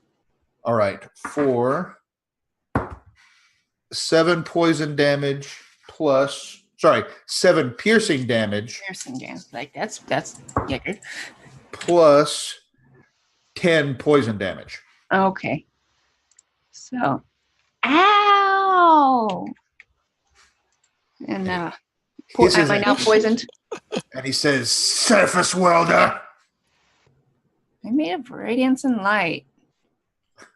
Am I poisoned now, or? No, it's just poison damage. Okay. That was with the short sword. It just does poison. It's the crossbow that does the other thing. Alrighty. Bunny's not pleased with this development. I would imagine not. And then against Twilla, which will. Well, Varix, where are you in all of this? Well, Varix had moved into the room with Wink, into the shadows to try and cover him in case things went south. So so they don't see you still. You're still hidden then. Okay. He would have been in the same position Wink was when he took off. All right. So Twilla, the one that you are fighting with, what do you do? I hit it again. I got one trick. It's a good trick, though. Yeah. I'm into it, not gonna lie. 25? Yeah. Oh, yeah. And I rolled a 12 on my D12. So that's gonna be an 18 slashing damage on that poor drow. That's adorable. Gotta get that D12 love in there. Right? Twilla is also like pretty small. She's only like 5 feet tall. So it's just like this really jacked, tiny, like two-handed axe. Like, I love it. Just towering over Wink. I'm 8 foot tall as well, so I'm towering over who is towering over you. Most people, yeah. No, Wink so is 3'9". you're smaller than him, but you do give him a pretty good whack. He's still up, and he did not like it. So he's going to use his short sword against you for a 19 to hit. Yeah. Do I get my second attack though? Because I do get 2. Oh, I'm sorry. I'm sorry. I should ask if your turn was over. My bad. Yeah. Go for it. No, I mean like that'll still hit anyway. But that's a 19 to hit on the second one. The 19. He will parry with his sword. Blast. Okay, worth a try. Okay. So hits you for a 19, and that's going to do, first of all, 9 piercing. Okay. Plus, does it, dice trays only work if the dice don't bounce out of it. Whatever. It's true. 11 poison damage, but you are not poisoned. It just was poison damage. Okay. All right. And now, Varix, you are hidden from all of these drow. What do you do? Yeah, it seems like everybody left the room. Yeah, but you can still kind of see them down the tunnel. Okay. Can I get within melee range? You could, you can sneak right. They don't see you, so you could, and both of them are engaged. Sure. Okay. So you get advantage on whichever one you want to attack, the one with Bunny or the one with Twilla. Whichever one seems to be standing tallest. I don't know. They're pretty close to even at this point. Okay, fine. Then just the one on the left, then, whatever that means at this point. Okay, we're gonna say that's the one with Twilla. Okay, sounds good. Let's see. Oh, nope. 15's not going to hit, is it? 15 is not going to hit. No, That's it's okay. going to just glance off of their armor. That's all right. I've got a second attack for just such an occasion. Wait, but you had advantage on the attack because you were hidden from them. Okay. Well, that's fine then, because the second dice I just dropped was a natural 20. Oh! Yeah. Nice. There Get we him. go. So now let's get a crit damage on it. And it's sneak attack. So 1d8 plus 3d6. Let's see. So 12, 13, 14, 15. So 30 points damage. How much? 30? 30? 30? Yeah. How do you want to do this, as they say? quietly so that his companion doesn't know I'm there. Okay, so so it slides. It's a rapier, so it slides in very quietly and slides out just as quietly so that I can take my second attack on his buddy. Okay. I'll drop 2 dice this time. I still get advantage, right? Yes. Okay. 17. 17 will. Oh, from the back it'll hit. Yeah. Okay. Because I'm going to say he doesn't get a shield against you when you're from the back. No, and you only get sneak attack once a round, right? Correct. So that will be 14 points of damage. All right. Had better days. Back around to Wink. Wink, you see Varric sneaking through the shadows. Your the Furbolg and the human just laying waste to everything around them. What do you do? There's one guy still up. One guy is still up. He took a rapier to the back, and he's got Bunny staring at him from the front. Well, we'll whisper some vicious mockery his way and see what we can do. Oh. Wisdom saving throw. It's going to be a 22. All right, he passes it. I don't think he even takes any damage on that. So yeah. Okay. He does not care. And Buddy, what do? You see that Varric is on the other side of you with this guy, on the side of that guy with you, and you saw him kind of lurch as he took a stab. What does Bunny do now?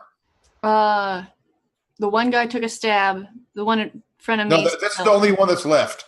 Yeah. I don't feel like I want to blow a better spell slot on these goons. So I guess I'm going to try that Sacred Flame again. Okay. DC 17. X. That's going to be a 27. Dang it, I don't have any very bonuses. quick. They are so fast. All right, new plan. We hire this guy. Fool me once. Right. Twila, you and Varric have dropped one, but just across the tunnel, not far away, maybe 10 feet away, you see now Varric and Bunny fighting with this guy. What do you do? Is that the only one? I'm gonna run on over and help. He's dip dodging out of our way. He's a water bug. 18 for the first attack. Yes. 10 slashing. Okay. And then attack number 2 is 27. To hit? Yeah. Yes. And yes. That's not great damage. That's only 9 slashing on that one. All right, but that's going to be enough. Ha! And slumps down, and you have now eliminated 3 Alrindar watch post things, which is pretty impressive. There are you're in sort of a central area, so we're going to take a quick break, and you could think about which way you want to go, because there are several corridors leading to the north. There's the one that you came through, and there's another one to the west and another one to the south. So we'll take a quick break. If Dan can throw it to break for us, we'll be right back. About 5-10 minutes ish.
Okay. So, in today's theme is apparently Slaughter the Drow. It's They Not the half- started They it. started it, yeah. They're extremely impolite. Half drow I mean, to the they slide. are a little bit that part's true. They're not Drow are not known for being like the friendliest people to deal with. At least, well, I was going to say not even among themselves. We've tried to parlay with them, and they just seem interested in drawing steel. Yeah.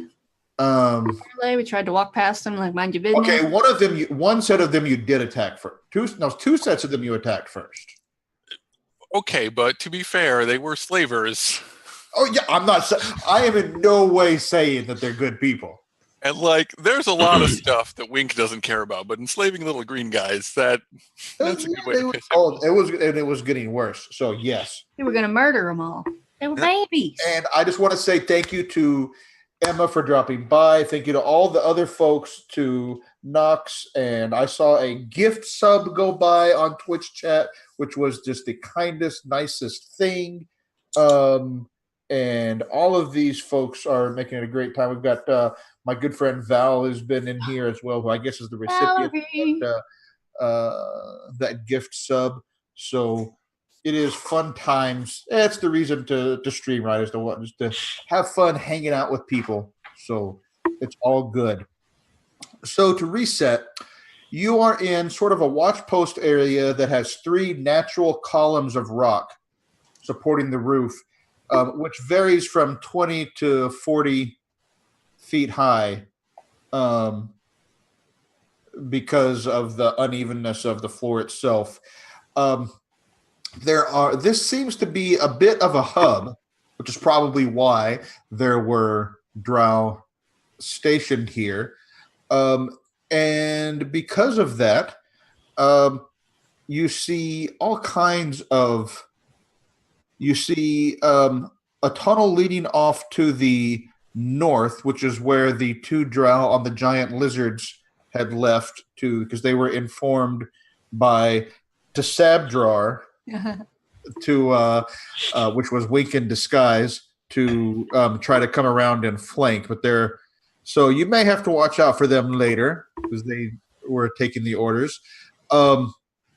There's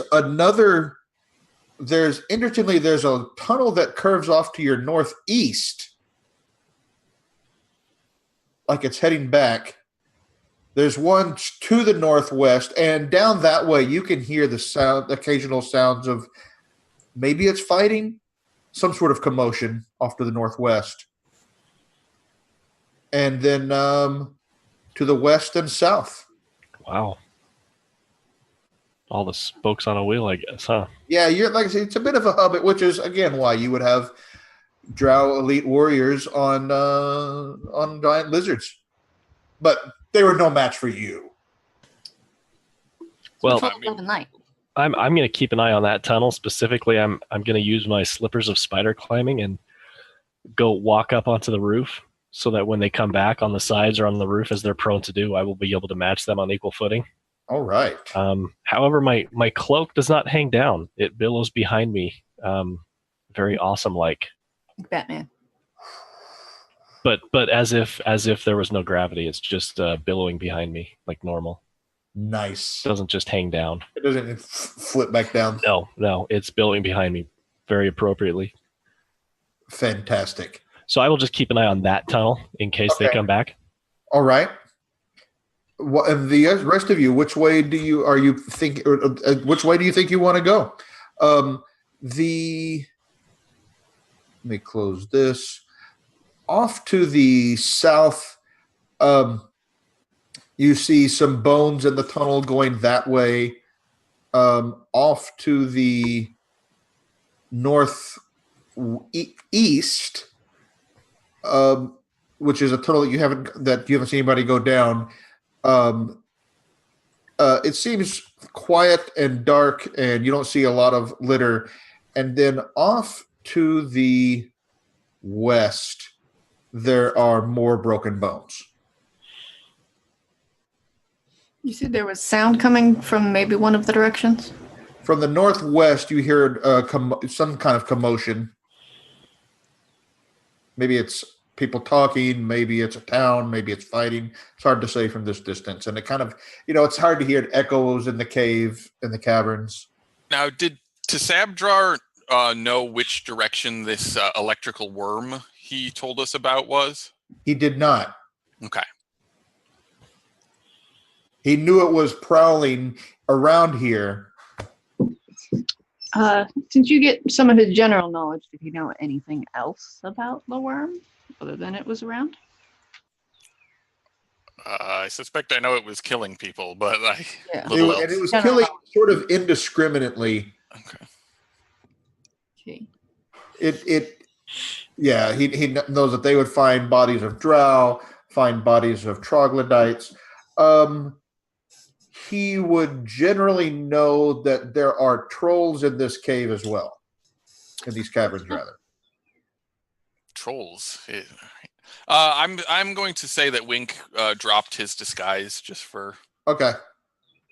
I would have made the reveal when I killed those guys better. Right. Do we want to go in the direction of the commotion? Do we want to go away from the commotion?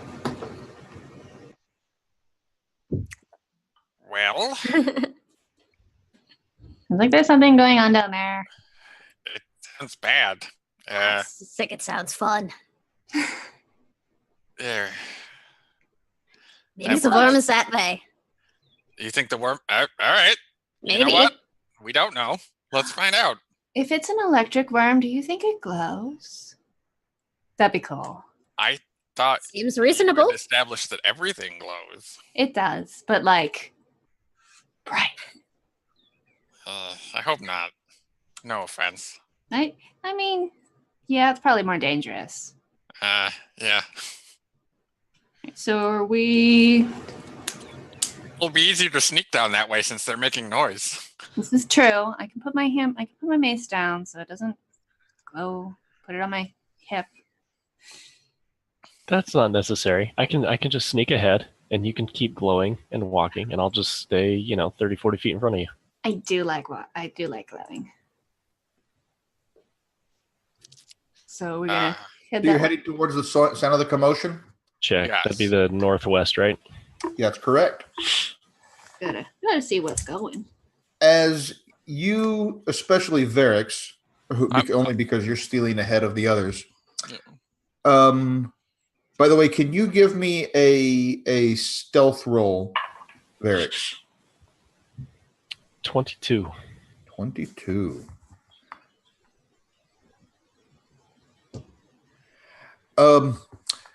As you get closer towards the cavern, you can hear what you now distinguish as the sounds of battle. And as you kind of peep around, nobody seems to notice you, but you see two groups of drow fighting each other. And among them are they're throwing spells back and forth. They're throwing crossbow bolts, but there are also in a narrow section, kind of that kind of divides the north and south halves of the cavern. You see three glowing demons also fighting each other. This is a fairly large cavern, then. It's a pretty large cavern, and then spread out among the area, there are dozens of drow corpses and quite a few troglodyte corpses as well, among pools of some sort of ichor all over the ground. Okay, I will return back to the parade of lights and say, look, I don't know if you guys are familiar with this, but two drow houses that are fighting, it's usually not a good idea to try and say, excuse me, and walk your way through. So there's like a lot of fighting going up there?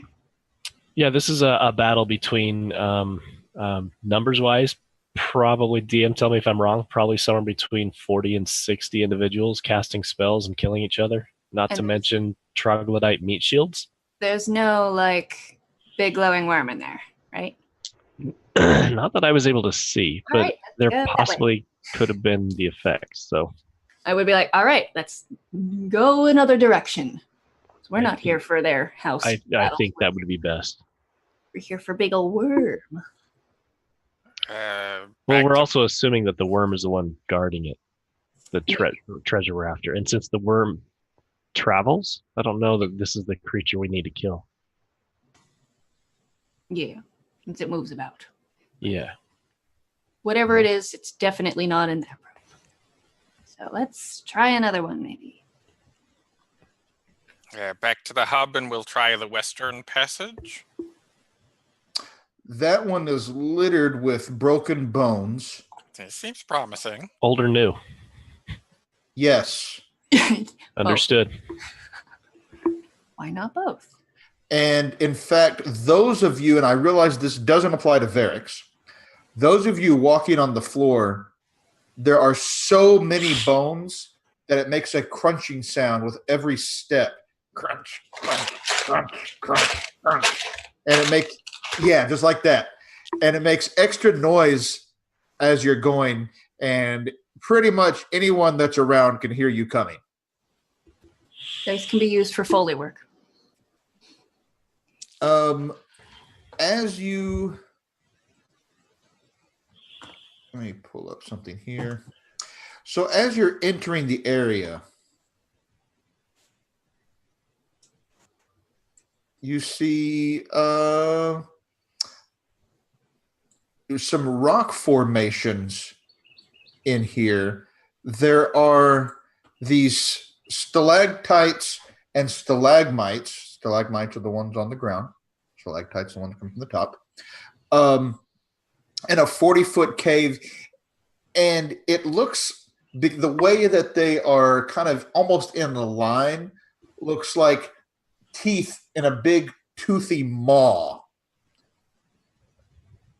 So like almost as if the cave itself were a mouth. And there are these little bats fluttering towards the top among them. And you can see somewhere off within this large cavern, but kind of off in a distance, occasional flashes of blue-white light. Light? Like electric light? Perhaps. Like from a big electric worm? Could be. If Bunny knows anything, she knows light. She's going to be intrigued.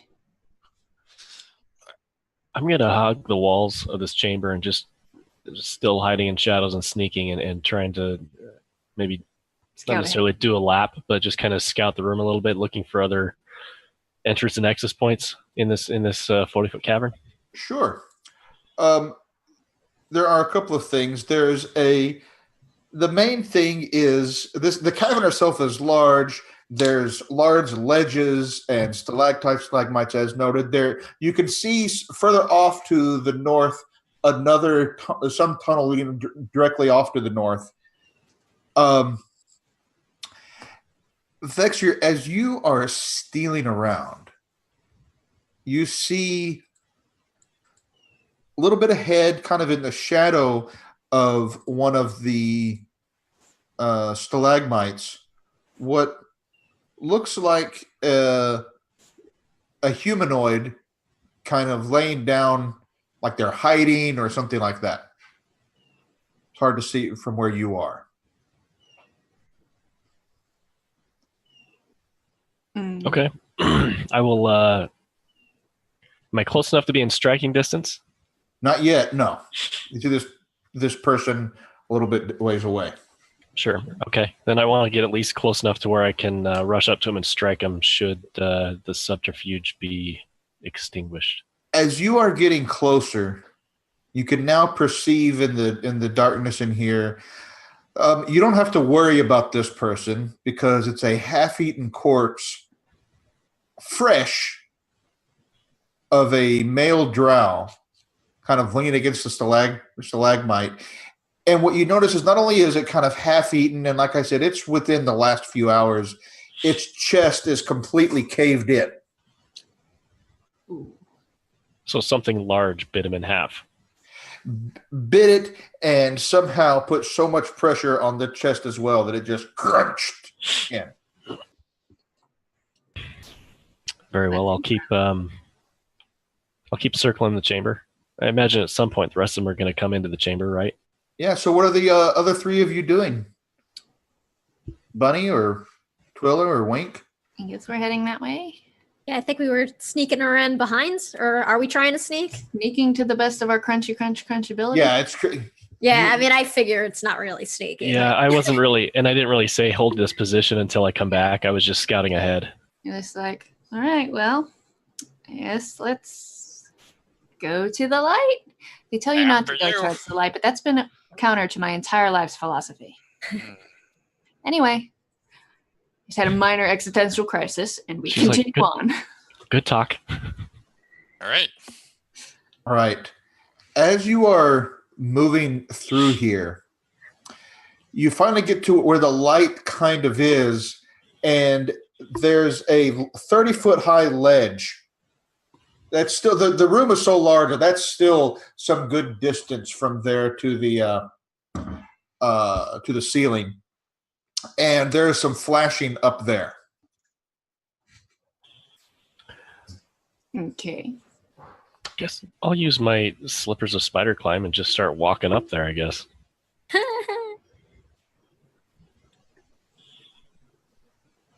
All right. As you get closer, Varix, you see a huge serpentine muscled body woven through the stalagmites. And you can occasionally see arcs of lightning kind of going across its body. Unusually, this one also has arcane runes literally carved into its hide.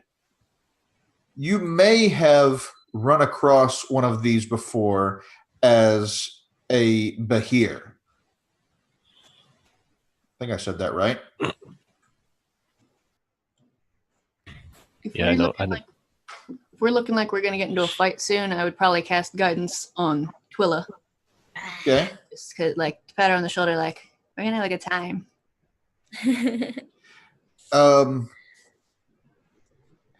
And it looks as if it is laying in wait. You also see up here on the ledge, which you can see because you are very, very well hidden. You can see a nest made of bones decorated with gleaming coins and gems. Okay. Well. And then somewhere off, you can hear coming your party of friends. Sure. How high up off of the ground is this ledge again, where we're at? 30 feet. Okay. Well, I kind of see where this is going, and I have no way of communicating to the party, so I'm going to hold my position, maybe double check the shadows that I'm hiding in, and just kind of wait there for the inevitable. So are we going to have to climb onto this ledge, or is it like we're going to come out on it? No, the ledge is above. The ledge where the flashing is above you, and all you see is you come this 30-foot escarpment inside the cavern and flashes up above it, and you don't. And Varix is nowhere to be seen, as far as you're concerned. Right, so I assume we're going to enter into the cavern, at least somewhat cautiously. Yeah, they said there was a giant electrical worm, so... We see some flashing in here somewhere. It's got to be somewhere close by. It seems likely. Anyone want to walk into the middle of the room? I'll go. I'll just start moving out if that's what we are doing. Okay, so you're among these stalagmites, and then there's this escarpment. Are you trying to climb up onto that ledge? I guess, yeah. Okay. That's the way to go. Can you give me an athletics check? Sure. She can. Oh, and guidance, is that a D4 or is that advantage? I forget. It's a D4 on any one ability check, and you can choose to do it before or after. So if you roll poorly, you can do an additional D4 on an ability check. That was athletics, you said? Yes. Oh, 24. Oh yeah, you don't need the Save that. with Yeah. rippling muscles and practiced ease. You just free climb straight up this vertical thing. And as you pull yourself up, land on the ground, and now you see this rippling muscle serpentine body among the stalagmites, and you can now see the same arcs of electrical energy that I described before, and the nest of bones somewhere off to the side. And with surprising quickness, it rushes towards you in attack. And it's time for the good old initiative roll. Yeah. I just like grin the moment I see it. Yes. Natural 20. Hey. You did it. All right. So we have from Twilla a 20 what total? 23 total. Okay. Bunny, what's your initiative? 15. Okay. Wink 23.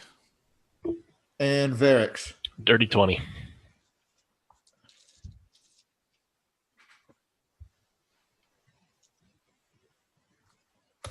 Okay, let's do this then. Twilla, you are rushing forward. Yeah. I'm as gonna this thing is rage. rushing towards you. She's gonna cancel her calm. Yeah. I'm gonna rage and then I'm gonna smash at it twice. Dirty 20. Yep. Wait, let me make sure. Yes, of course. Yeah, all right. That's bad damage. That's only. Oh wait, no, I'm raging, so that's gonna be still not super great, but 10 slashing, and then 23 and 12 slashing. And I just got my feet planted in front of it, and I'm just like waiting. It barely seems phased by the little scratches from your puny weapon. Yikes. And now you can see, even in its maw, just lightning arcing between its giant teeth. I'm gonna make a new shirt.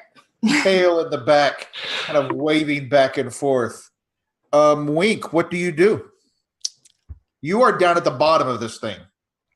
Great. So I don't have line of sight of this creature yet. Correct. All right. I hear something going on. Oh no, this is gonna be bad. Well, Twilla's up there. Yep. It's true. Sorry. There's a child screaming outside my window. It is Like not you my do. child, though. Couldn't even hear it. All right. I'm going to attempt an ascent, I suppose. All right, give me that Good at athletics that. check. No thanks.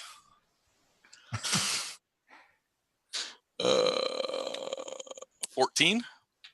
14. You're getting up there, but it's going to take a little bit to kind of climb up. Yeah, so we're going to say you're not going to quite make it by the end of your turn. So at the end of your turn, you're almost to the top of it, All right. but you don't quite have line of sight yet. Great. I'm going to give Bardic Inspiration to Varric because he can hear me. Yes, he can hear you. Great. You know he's around. You just don't know exactly where. I just always assume Varric's right behind me. Like, that's generally how our relationship has worked. He's like, Varric, stab it. It's like in Hey Arnold, the kid that's always breathing behind Helga. Yeah. Curly. Nice. Except for I usually show up with a big hug. Yeah. The shoulder rubs. Anything else from Wink? No, just the if it takes my whole turn to get up that far, I'm going to do that. And then Conveniently, it is Bunny's turn. Or sorry, Varrix's turn. I'm reading the wrong thing. Okay. Yes. Conveniently, it is Varrix's turn, followed by Bunny.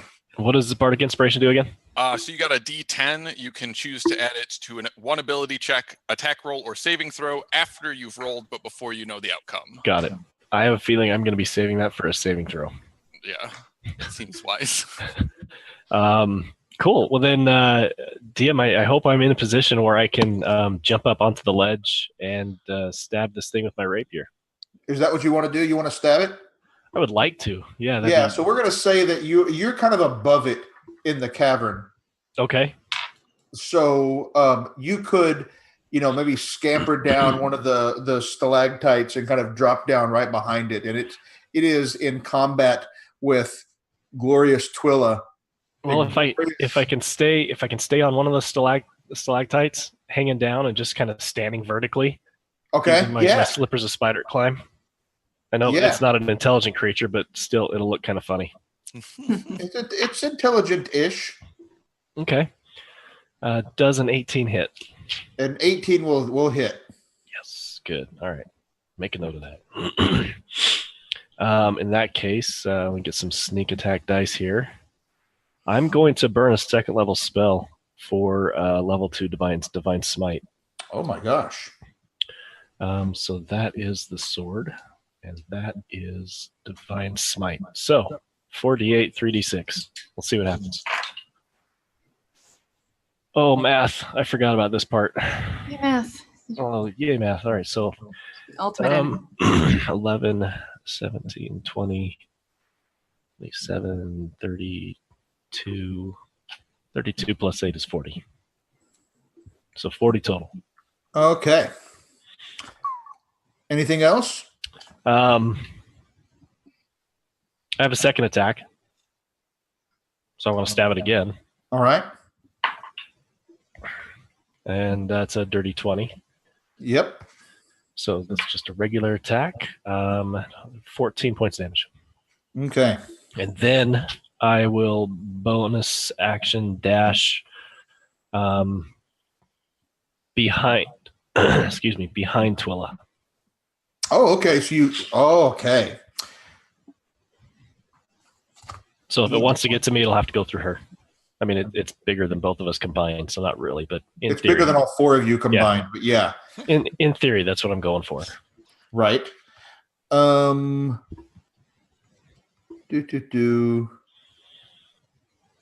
we're not going to do that. All right. It is now Bunny's turn, and then it will be for the Bahir. So I guess I take that back. But at the end of Varric's turn, before Bunny goes, it'll be Bunny's turn next. The Bahirs, you see those? Remember those arcane runes I mentioned that were scarified into the side? Yes. Of the creature itself, right? On the creature itself, yes. Those flash for just a second, and the Bahir disappears. You can still hear it, but you can no longer see it. Now, Bunny, what do? You couldn't see it anyway because you're at the bottom of the ledge. I assume I should be coming up there. You saw, by the way, the flashes of light have ceased. Yeah, so I'm like, you still need me up there, right? Yeah, yes, please. Okay. Then I'm going to attempt to get up there. And that's athletics, you said? Yes. 13. 13. Yeah, no, you're kind of right behind Wink. It's a little bit tough for you. You're not quite used to having to do this, I'm a big girl just trying to get up a wall. I don't have depth and quick movement and stuff. Right. Can I, what is this? Concentration. Creature of your choice within range. Since Twilla is clearly going to be our, I think I might cast Shield of Faith on her. Ooh. Which gives her +2 bonus AC for the duration, which is 10 minutes. Oh, sweet. So I'm going to burn a first level. Donka. So you could get +2. That's a bonus action. So. All right. So this shimmering field suddenly appears around Twilla. A shield of glowing holiness. It's pink. It's pink. I love it. I love it. Most of my radiance is pink. Yeah, as long as you don't lose concentration. This is a concentration spell, so keep that in mind. All right. Anything else, buddy? Nope. Think that's me spent. Try to climb a wall.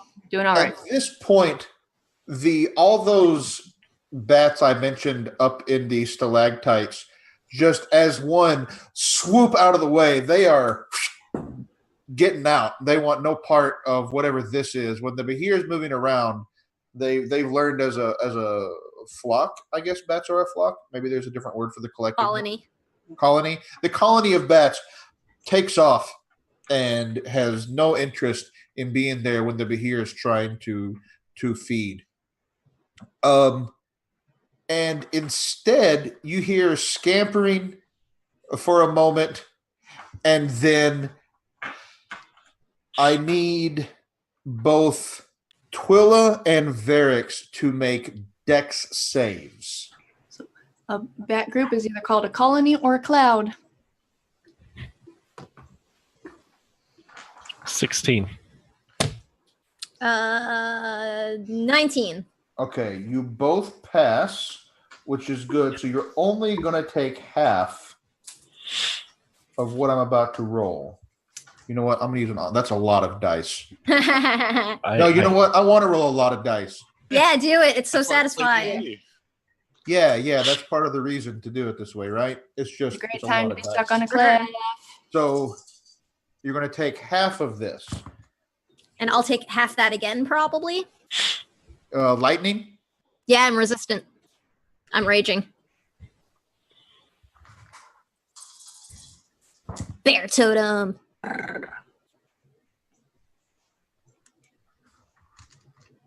group of bears can be called a sleuth or a sloth. I love bears. So you each take this is the halved version. You take 30 points of lightning damage. Okay. Because you succeeded. If you had failed, you would have taken 61 points of lightning damage. And because he's invisible, I can't half it again. Right. It is now. It is visible, but of course, it was not a moment ago. And you see it take the arcs of lightning between its teeth that I mentioned earlier. They've all gone out. You don't see them there right now as it's kind of taking a deep breath. But now it's between. So there's kind of a line, right? There's Twilla, Varix, the Bahir. Then coming up the wall, you see where are Wink and Twilla. Funny. And we are going to be back around to Twilla. It is visible again now. Yeah, so I'm just gonna run back at it and try again. Yeah. Now I'm angry. I was angry before. 25 to hit. Yeah. And that's going to be 9, 10, 11. 12 slashing for the first attack. Oh, natural 1. Oh, that's not going to hit. Sad day. Sad day. All right. Anything else, Twilla? I think that's pretty much all I can do. Okay. Yeah, I'll try to position myself best as I can, just like between other people in the party. All Try right. to focus its fire. Wink, you're coming up that rock face. You're getting towards the top. Can you give me another athletics check? Apparently not. 8. Oh, no, you kind of slip and you don't fall to the ground, but you kind of slide down a little ways, and you're still like, oh! You almost hit me in the head with your butt. Yeah. Watch. So you're not to the top yet. What do you do?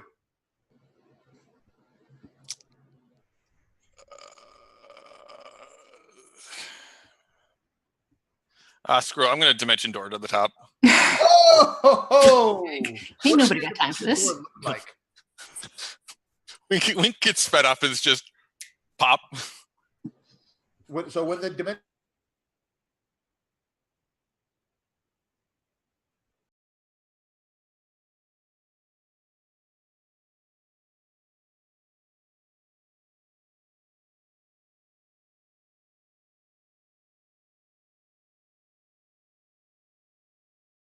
blows it back up, and I'd like to be perched on a stalagmite. It'd If be funny. possible. You're sitting on top of a stalagmite, kind of right above this thing.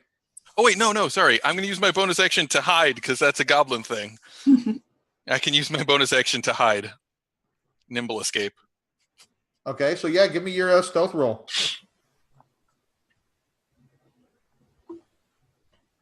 $30. Oh my god! Yeah, you just are complete. You're almost two-dimensional, pressed up against the backside of this stalagmite. And it's now Varix's turn, followed by Bunny. All right. Well, I think it's time to get stabby again, right? If you want. Yeah, I'm not as much of a one-trick pony as Twilla, but I don't have a whole lot more. Has anyone tried reasoning with it? Not yet. I figured we'd whittle it down a little bit first, maybe get its attention. I mean, I don't really feel like it's listening. Do any of you speak Draconic? I speak beast and leaf, as well as. Did you say leaf? Yep, I can talk to plants and beasts. Beast and leaf. Beast and leaf. No, Elvish and Sylvan. You got Elvish, Sylvan, Common, Giant. Okay.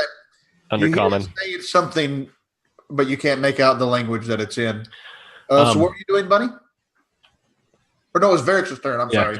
Well, I guess if it's trying to say something, we can shout out to each other. Hey, it's trying to talk for some stupid reason. Does anybody understand what this thing just said?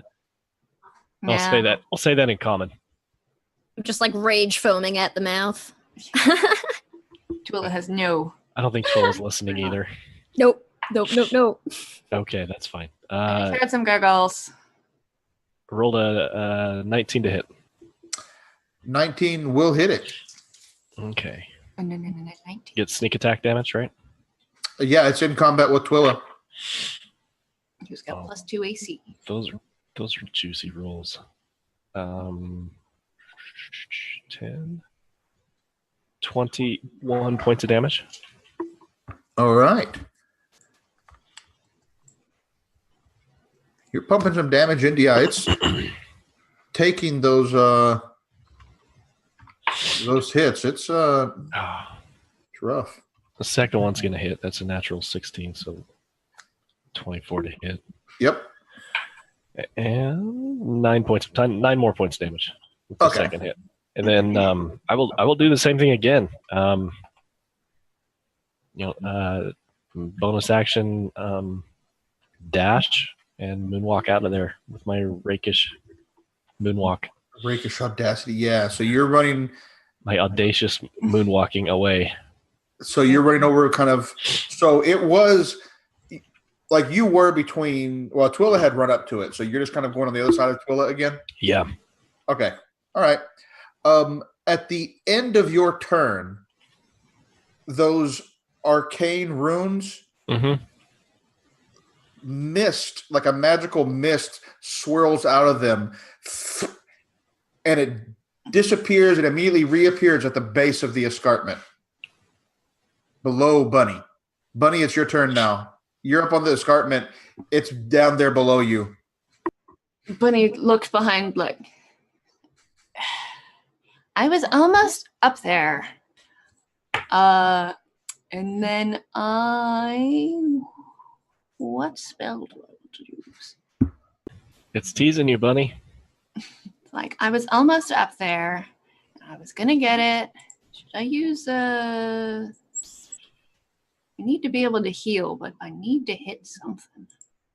I mean, I guess test the water, see what it is. I might use Word of Radiance on it, which is Constitution 17. What's the range on that? Range. Oh, that's 5 feet. Yeah, you'll need. I don't know how far away I am. You could, if you wanted, you could just kind of let yourself do like a control slide down there to it. If you wanted to get right up next to it, that's the trade-off you have to make.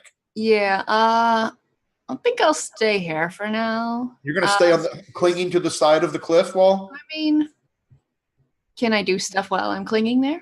You can cast spells and stuff. Okay, then I'll try Sacred Flame. See if. All right. Because that's 60 feet. Let's see if this thing has a dex. Yeah, does it have a dex? Get some information on it without using What's your DC? 17. It fails.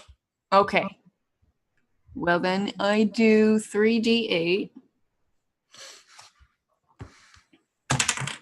2. 7. 2. So 11, if I can do quick math. Yep, that's 11. 11 radiant damage. Okay. Does radiant seem to do anything good to it? Or is it It takes the damage. It didn't like it. It doesn't seem to flare any extra the way that it might on some other creatures. Guys, I don't think it's weak to radiance. I call up at everybody.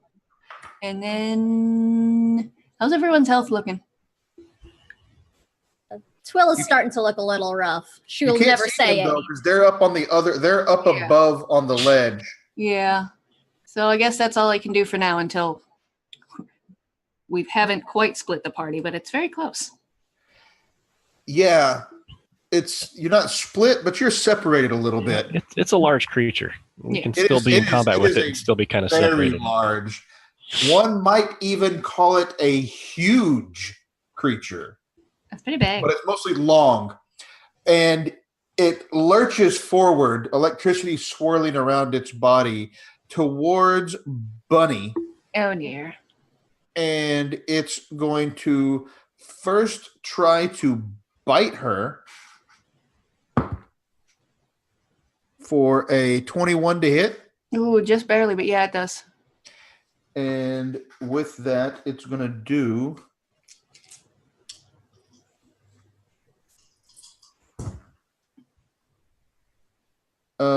16 piercing damage.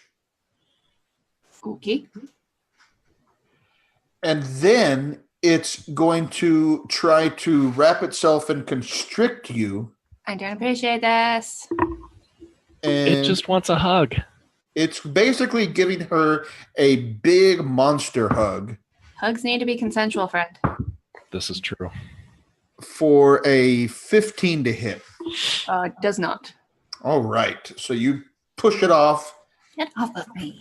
That is inappropriate touching. And at the end of its turn, that mist swirls around it again, and bamf! It is back in the main part of the cavern, about 30 feet away. Make sure 30 feet. Yeah, 30 feet. Now, further away from everybody else. So if Bunny is on the wall and everyone's at the top, it's 30, and it was right up at the ledge. Now it's 30 feet back from the ledge. What do you do? It is Twilla's turn. I think I would like to utilize my ring of jumping to just leap over to where the pier is. I think if I use the ring, that's still just my action. Well, you're also on the ledge too, so you can run across and then jump to where it's at. Yeah, I'll just get sky. badass running jump to the pier. You do that. So as you're coming down, how do you land? What does your landing look like? It's gonna be like a badass 3-point superhero landing with my great axe in one hand up and out ready to go. Picturing you also yelling, "Crisscross will make you." Oh, and by the way, you can now see the lightning arcing between its teeth again. Okay. Neat. All right. So that was your action to run and jump down there, right? Yeah, so that's going to be all I can do right now. All right. Wink, you are way up there hidden behind a stalagmite. What do you do? Am I within 90 feet of it? Yeah, we'll say 90 feet, sure. Sick of this. Hold monster. It needs to make a wisdom saving throw DC 15. Yes! Or become paralyzed. Ooh, We're just annoyed by this thing. Good roll. What did you say the DC was? 15. Wisdom.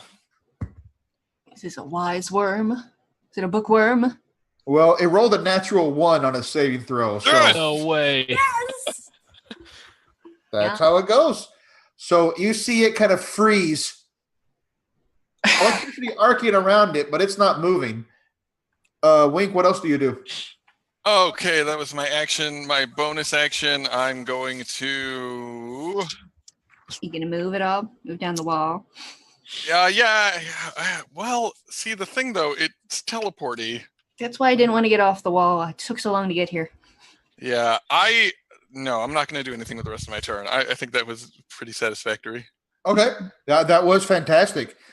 Varix, you look down and you see this thing kind of paralyzed, lightning arcing between its teeth. What do you do? I've been rolling with Wink before. How long does this last usually, Wink? Up to a minute, though it can break free if it succeeds a saving throw. So you've seen it last anywhere from about 6 seconds to like a full minute. You said your DC was 15? Correct. So it does a saving throw at each of its turns, or every time it takes damage? Is it kind of like sleep like that? At the end of each of its turns. Yes, at the end of each of its turns. So we probably just need to take advantage of the situation and do what we can. Yeah, it's time to cleave. Bring the My light. favorite time. Okay. Then yeah, that's by the way, your attack rolls automatically have advantage right now. And it'll automatically fail strength or dex saves. Okay. I think it's time to just move to a position where I can stab it. So you're up on top of the ledge.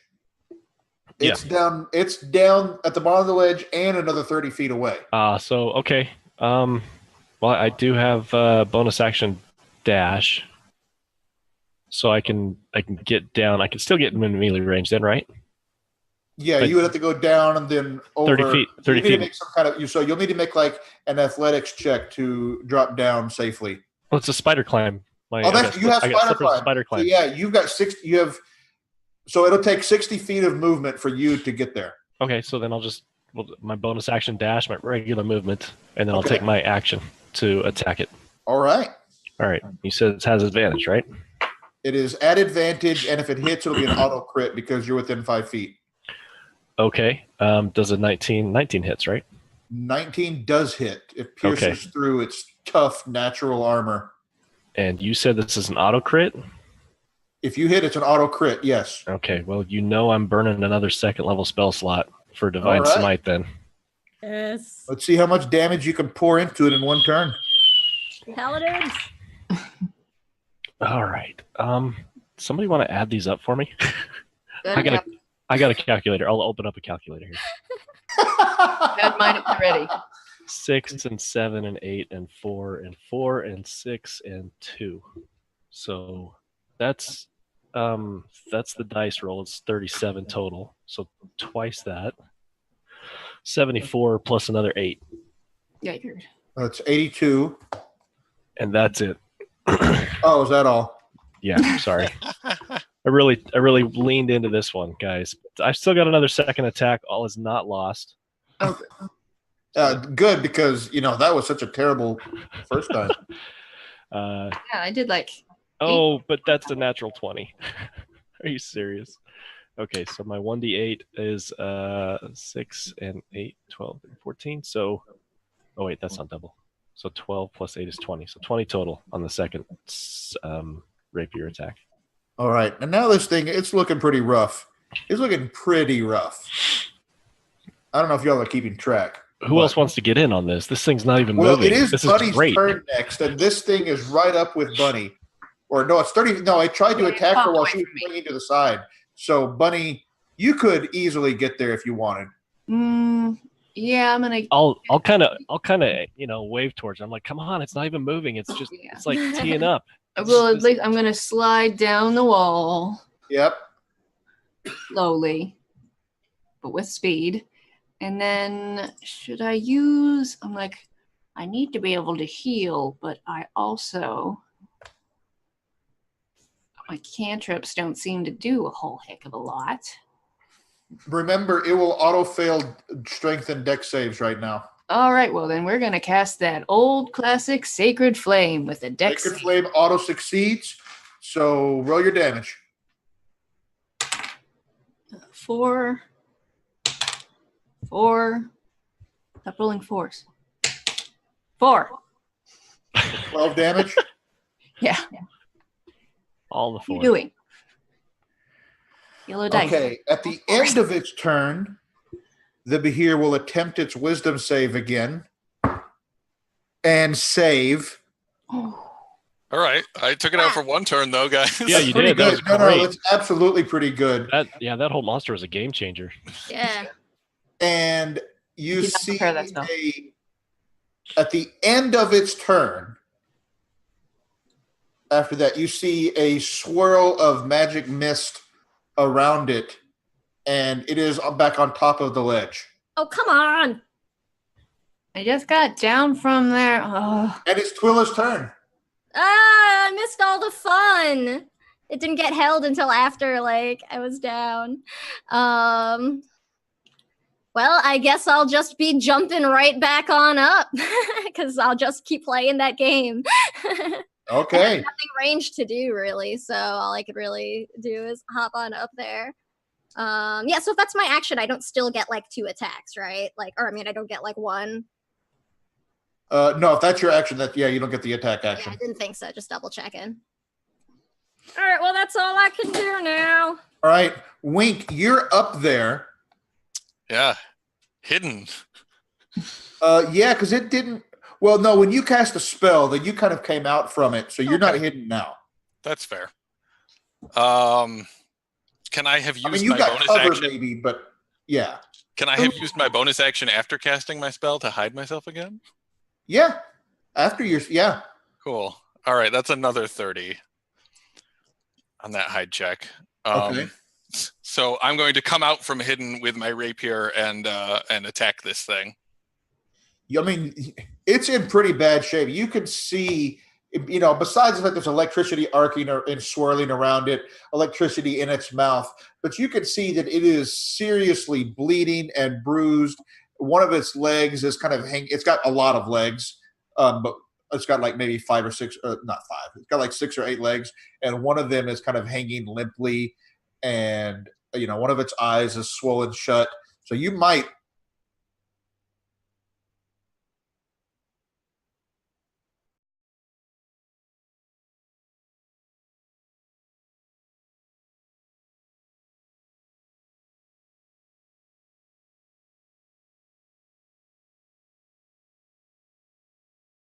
Advantage No, on that roll? you can hide at the end of your turn. Right, but I didn't use my bonus action last turn because I didn't realize I'd lost my hide. Oh, I see. Okay. I got you now. Yeah. Do it. Cool. Thank you. All right, rapier of wounding. With a 23 to hit. Yeah. Okay. I'm going to use my last bardic inspiration to do some, what's it called? Psychic blades. Oh, you got a special thing as yes, from my College of Whispers, I can expend one use of my bardic music ability to do an extra 5d6 psychic damage. Oh, I don't think you're gonna have to worry about adding it all up. That's fine. I'm gonna do it anyway. That is 21. Yeah. So describe how you end this Behir's miserable existence. All right. So Wink comes out of basically nowhere, a shadow shaped exactly like him. And just he ducks and brings the blade of the tip of his rapier up right in the joint of the frontmost leg.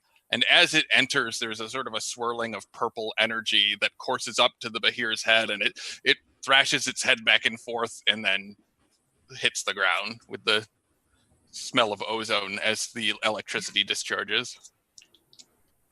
Yeah, and you see one last, from its mouth, facing away from you, towards the back of its little nest up here, one last blast of electricity as it just kind of exhales as it dies, and whoosh, out in a harmless direction.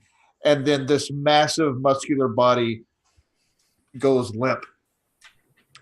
And you have defeated a Behir. I hope I've been saying that right. Woo! Congratulations. Yeah. We hadn't killed that guy. We'd get a reward right now. You, Not right there's a nest of bones here. decorated with gleaming coins and gems. And there are some other objects. I mean, you could kind of see if you there's stuff inside the nest too. I got it, guys. I just want to, like, I don't know, get like a tooth or a claw or something. Yeah. At this point, because you don't have to worry about time pressure, you can easily. Well, you already jumped up. Yeah, I'm up there, so I. So what is so tell us what you're doing with this body as you're preparing to take your trophy. Do I need to do anything beyond just go and like pry No, you just or tell like? us what you want to do. You don't have to roll anything. Oh, okay. Yeah, no, I want to go up and I'll take a. I don't know how big the things are, but I want to take like maybe a few teeth to make like a necklace for the myself. teeth are like this. Oh, that's way too big.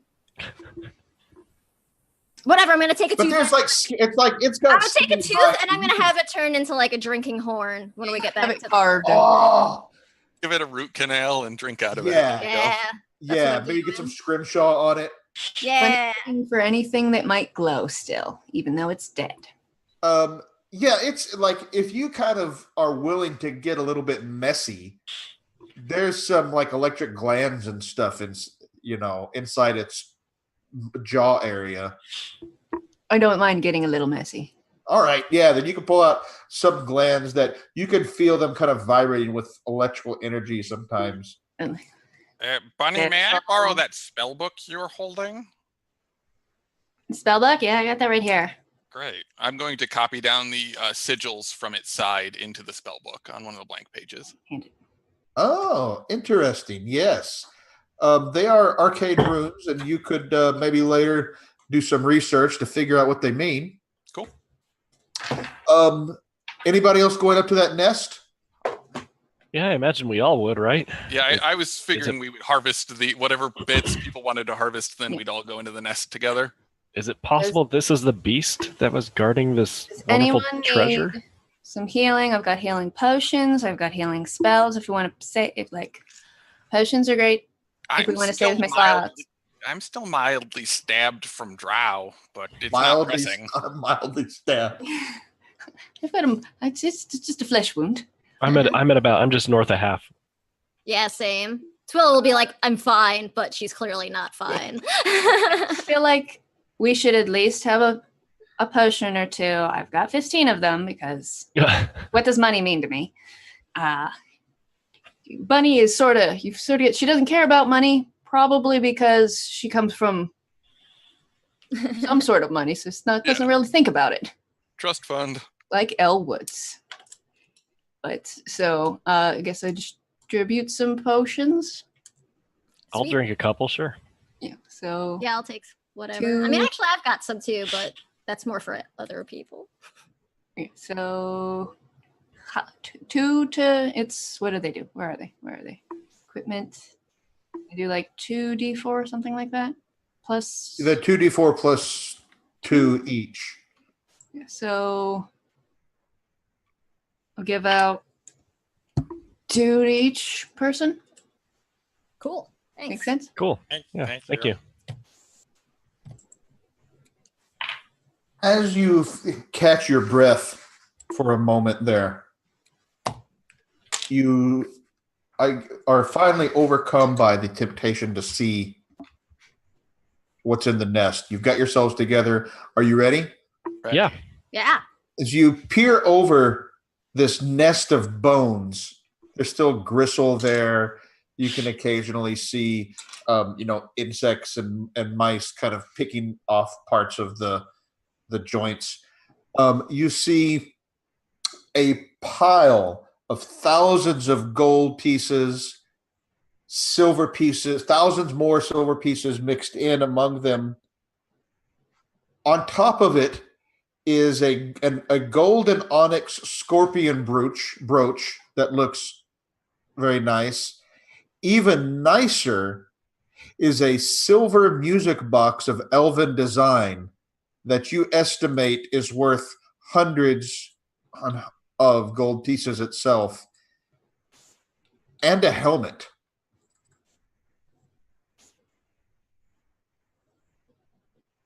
Music box. Music box. Wink, you can identify, right? What? No, I'm Nope. not that kind of bard. Okay. This helmet, by the way, looks fearsome. It's made of steel. It's got horns, eye holes there. It looks like probably the person who either first commissioned it or designed it wanted it to strike fear into the hearts of its enemies. Okay. Is it possible this is the treasure we came down here for? I look for any hidden compartments in the area. Give me an investigation roll. Anything I can use insight on? That's a big whopping 6. Yeah, I mean, there's not a lot here, right? There's this nest of bones, the piles of coins and whatnot. There's not a lot that catches your eye of anything of any kind of just even a place to hide things. All right, Wink's gonna whistle for his pack dog to scramble up and just start Piling takes a stuff. little pulling bit to money cut it up. into his pack saddles and the chest that he has on his back. Yeah, we'll just start piling everything into the dog's saddlebags. Anybody mess around with that helm any? I would assume probably we're gonna- look at it, like try to I'll like scope it out. sit out. Yeah, or sort of like, is this thing? Is there anything I can roll to gain any kind of wisdom? You could, if so. First of all, if anybody has identify, they could certainly cast that.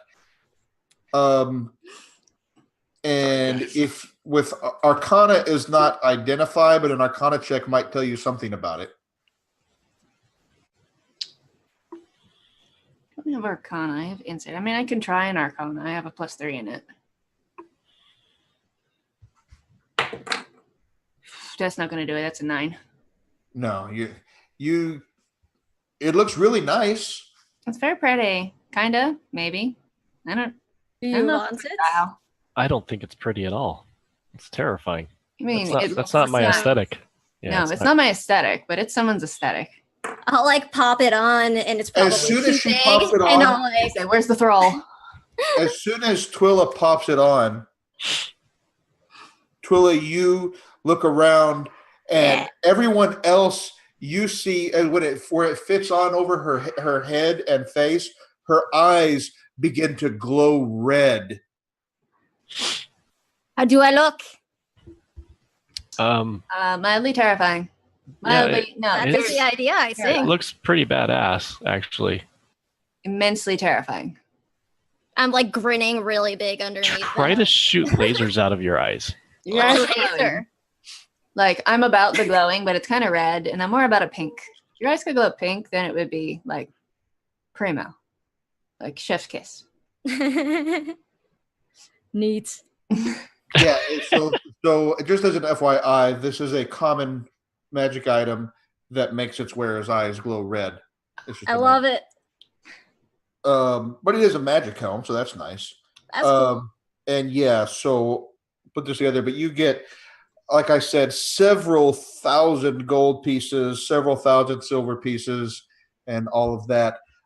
This is also two things: a safe place where you could take a short rest if you so wished, because most things don't, other than apparently adventurers, don't come up into what they believe to be the lair of the Bahir. So nobody's Yeah. coming and poking around.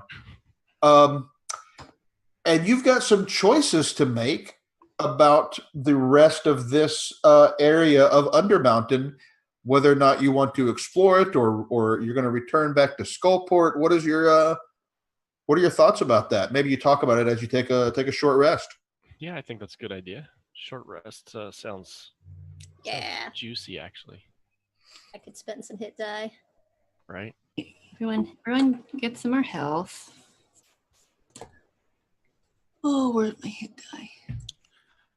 I am going to perform on my flute, so you will all gain an additional D8 hit points. Ooh. Bunny is very You happy roll? about that. And Do then you roll the d8? Sorry. No, you guys can. she pulls out what you think is a lute, but it's like really small. And she says, "This is my ukulele. I'm proficient in ukulele." I knew. Perfect. It's just perfect. I've done a lot of thinking. So I pull out a ukulele and I'm playing along. Probably not nearly as well, but I'm trying. It's not ukulele is not a difficult instrument to play. I would even like to open the Elven music box and just play along with it on my flute, like harmonize with the little music box. It is an ethereal tune that reminds you of the lost glories of the Fey elves themselves. What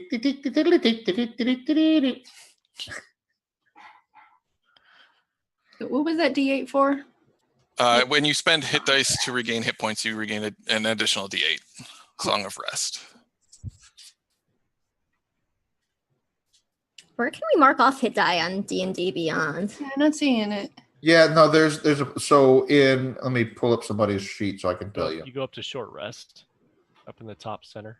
Yep. Oh. There's a button. You hit the button. Short. I see it. Thank you. 1, 2, 3, 4. All right.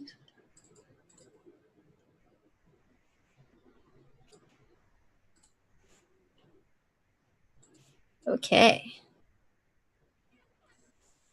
All right, and I still have 1 rage left till our next long rest. I'm going to, at the end of our rest, once we've sort of looted and feel better, I'm going to use 1 more charge out of my pipes of the sewers to get a swarm of rats and just be like, double check there's nothing shiny left in this nest. Like, bring me every shiny bit that's squirreled away here. So they find so they scatter out. There are a few more silver and gold pieces. There's even a few just random bits because they don't know. Right. Just random bits of metal, little metal discs and washers and stuff. The sort of thing that, like, if you take a metal detector to like a park and it keeps going off, none of it's money. It's just little things of metal that set it off. A little arrowhead. They're happily bringing them to you. Great. Good job, guys. I'm very proud of all of you. And then they scatter back off into the darkness and fade away. Good. It's good. So from where you are aware that there are basically 2 exits out of this general area. There's the exit, there's the way you came that is now to your east, and there's an exit to your north. Are you planning to just head back the way that you came and get out of here? Or are you want to see what else can be found in this level? I mean, that helm was only a common item.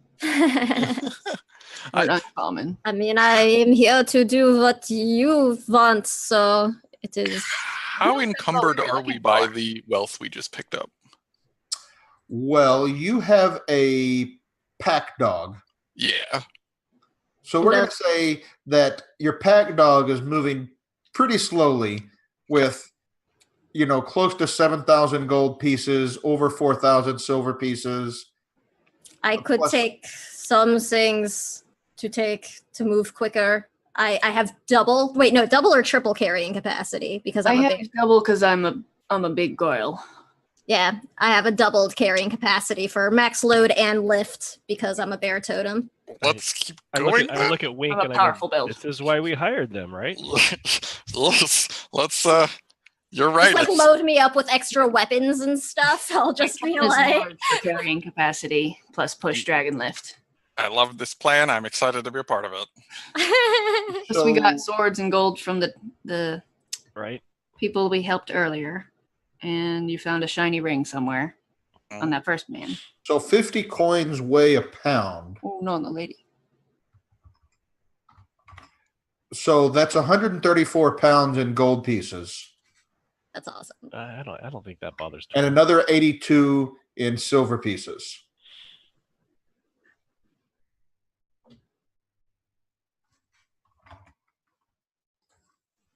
Well, we can either head out and call it a mission done, or we can head up towards the fight between the 2 drow houses and see what's going on, and maybe. My carrying capacity is 540. So I think we're okay. I think she's okay.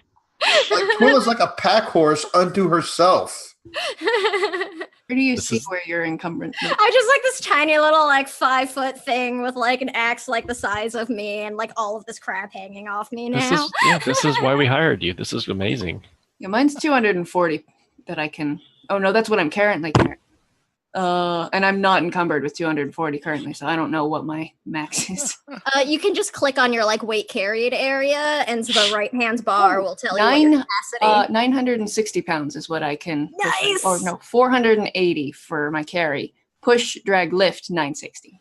Great. So I figure we'll put all the wealth in my chest that can hold up to 300 pounds, and we'll give that to Twilla. So we're not. It's just like strapped on my back, like you're the clanking as I go. And a fist bump wink, and I'm like, this is why we hired him. Yeah.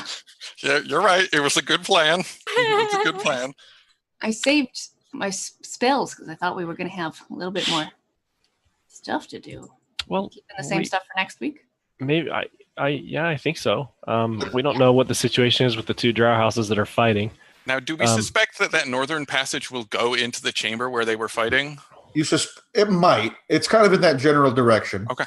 Even if it doesn't directly lead to it, it'll go adjacent to it. Yeah, and you don't know if there's other stuff in between or whatever, but it's kind of generally speaking. So what I hear is that you would like to continue to explore the Warrens next week and not just head back to Skullport. Yes, very much so. Okay. That's kind of where I was going. Otherwise, we were going to finish the level early. But, because y'all made a beeline. I was looking at this map going, really? Like, got so many spells left. We kind of wanted to follow the drow, but then they decided to have a big old war, so we're like, pass. Maybe some of them are dead by now. Yeah, that's what we're hoping, is that they'll have, obviously we'd hope that they'd hug and make up, but I don't think that's going to happen. That's not what I hope. I hope they all murder each other. That's fair. I mean, it'd be hard for them to all murder each other, unless there's like the very end. Yeah, best case scenario, there's one left standing, and we walk in and go, "Hey, what's up, dude? How you doing?" Hire that one. He's got clearly the best. I'm glad this has been our elaborate plot to see who is the best of these drow warriors, and you have won. Congratulations. Here's the sword. You get to hang out with some weirdos. Willa would not think of this, but maybe we should take another piece of like proof of Bahir kill so we can like throw that weight around if we need to. Also, like to if we sever the head, and it's less than 900 pounds, we can just drag it behind us. Yeah. My drag carry lift is 1,080 pounds. So yeah, yes. I got 9 some. I think this is fine. At the very least, we can hide behind it and take cover. Yeah, I'm wondering if you guys could harvest the top part of its, like the top jaw of its skull. Let's carry the whole damn thing. Put it on your head. This is amazing. Well, let's wrap this up for today. All right. We will come back next week and see what happens when you try to make your way back towards the drow battle and the rest of these warrens. There certainly is, to be sure, out of character, right? There is lots left in the warrens. You just made a beeline straight for the Bahir lair. And I was like, okay, well, that's what that is. But that's how, at the same time, I was like, I'm not going to move this stuff around. They're making good choices. They deserve the fruits of that. We're not going to pull some of those sleight of hand maneuvers.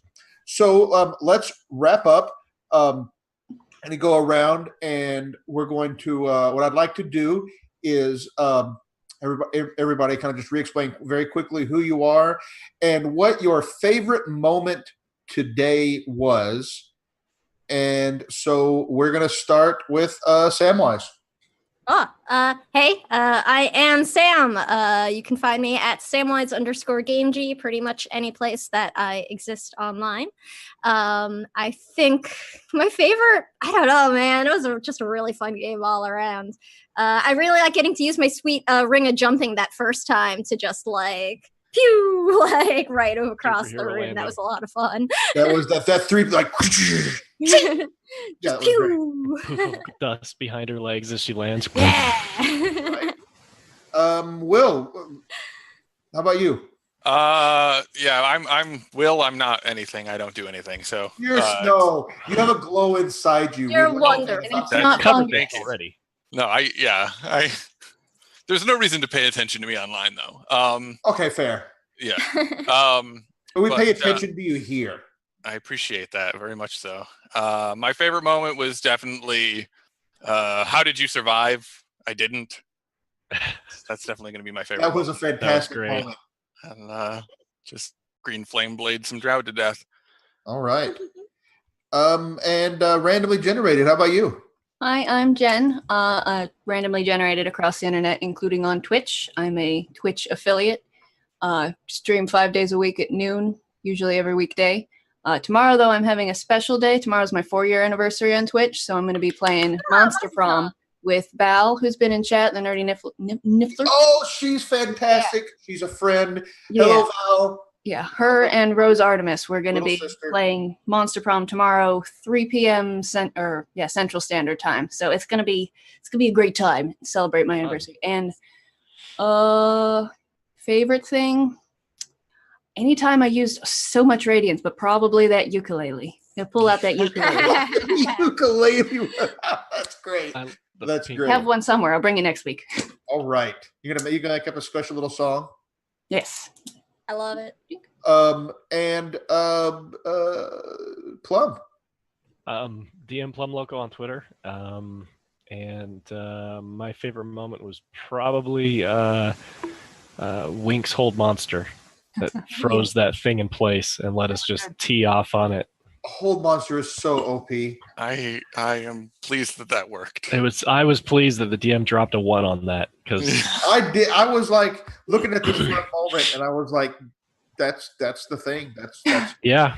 here." And you said it was max or no auto crit, so I'm like, "Oh, how many dice can I throw at this thing?" I give them all to me. That's the rule for paralyzed. Yeah. I was headed up in front of me, and I was like, "Well, that's what it says. That's how it's designed. That's what they get." Fireball. Because at the end of all of this, right? The characters will hopefully, look awesome. As I frequently say, I always want the players and their characters to succeed. The monsters don't, but that's the goal. So I'm Kyle, Technoscald Online. You can find I write a D&D blog at technoscald.me. And on Twitter, and I'm here on Variant Roles from time to time doing things, part of the whole little family community thing that has been growing up around all of this. So I'll be here, obviously the same time next week to wrap up this level, and then the following Saturday, April 20th, at I want to say it's at 5 p.m. Central. I'll double check, but it will be after the Mad Mage game. We're going to have a special one-shot with the Nerdy Niffler and Dwarf Cricket and Matt Foreman and the Pun Bard, Peter Voss, as we're going to do a special one-shot wrapping up some of the consequences from the level that they did because some extra stuff happened and the group decided they wanted to go after a vampire that killed one of their own. So they're going to go hunt down that vampire. Nice. We're going to have a special episode Very for cool. that. Yeah, all the best people, says Knox. I don't know, not all the best Knox because you won't be there, but a lot of good people. And my favorite moment, I had a lot of favorite moments, but the moment that clued me into how this was going to go was when the Drow Mage told his flunkies to slaughter the troglodytes, and Wink just cast synaptic static on everybody. And I was like, oh, well, this is how this day is going to be. I got it now. Now I'm dialed in to the energy here today. So that was great. Well, thanks everybody. Thanks very much to Dan for putting this together and for being here to run tech. So everybody, thank you, Dan. Yay! Thanks, Dan. Thanks for running it, Kyle. Thank you so much. Yeah. Good job, Kyle. That was great. Great job. Kyle. I enjoy doing this. I enjoy having fun with everybody this way. And I especially enjoy not having to worry about moving people around and adjusting audio levels and all of that while I'm running the game. So thanks, Dan, for all of that. Thanks, folks, and we'll catch you all next week. Bye. Bye.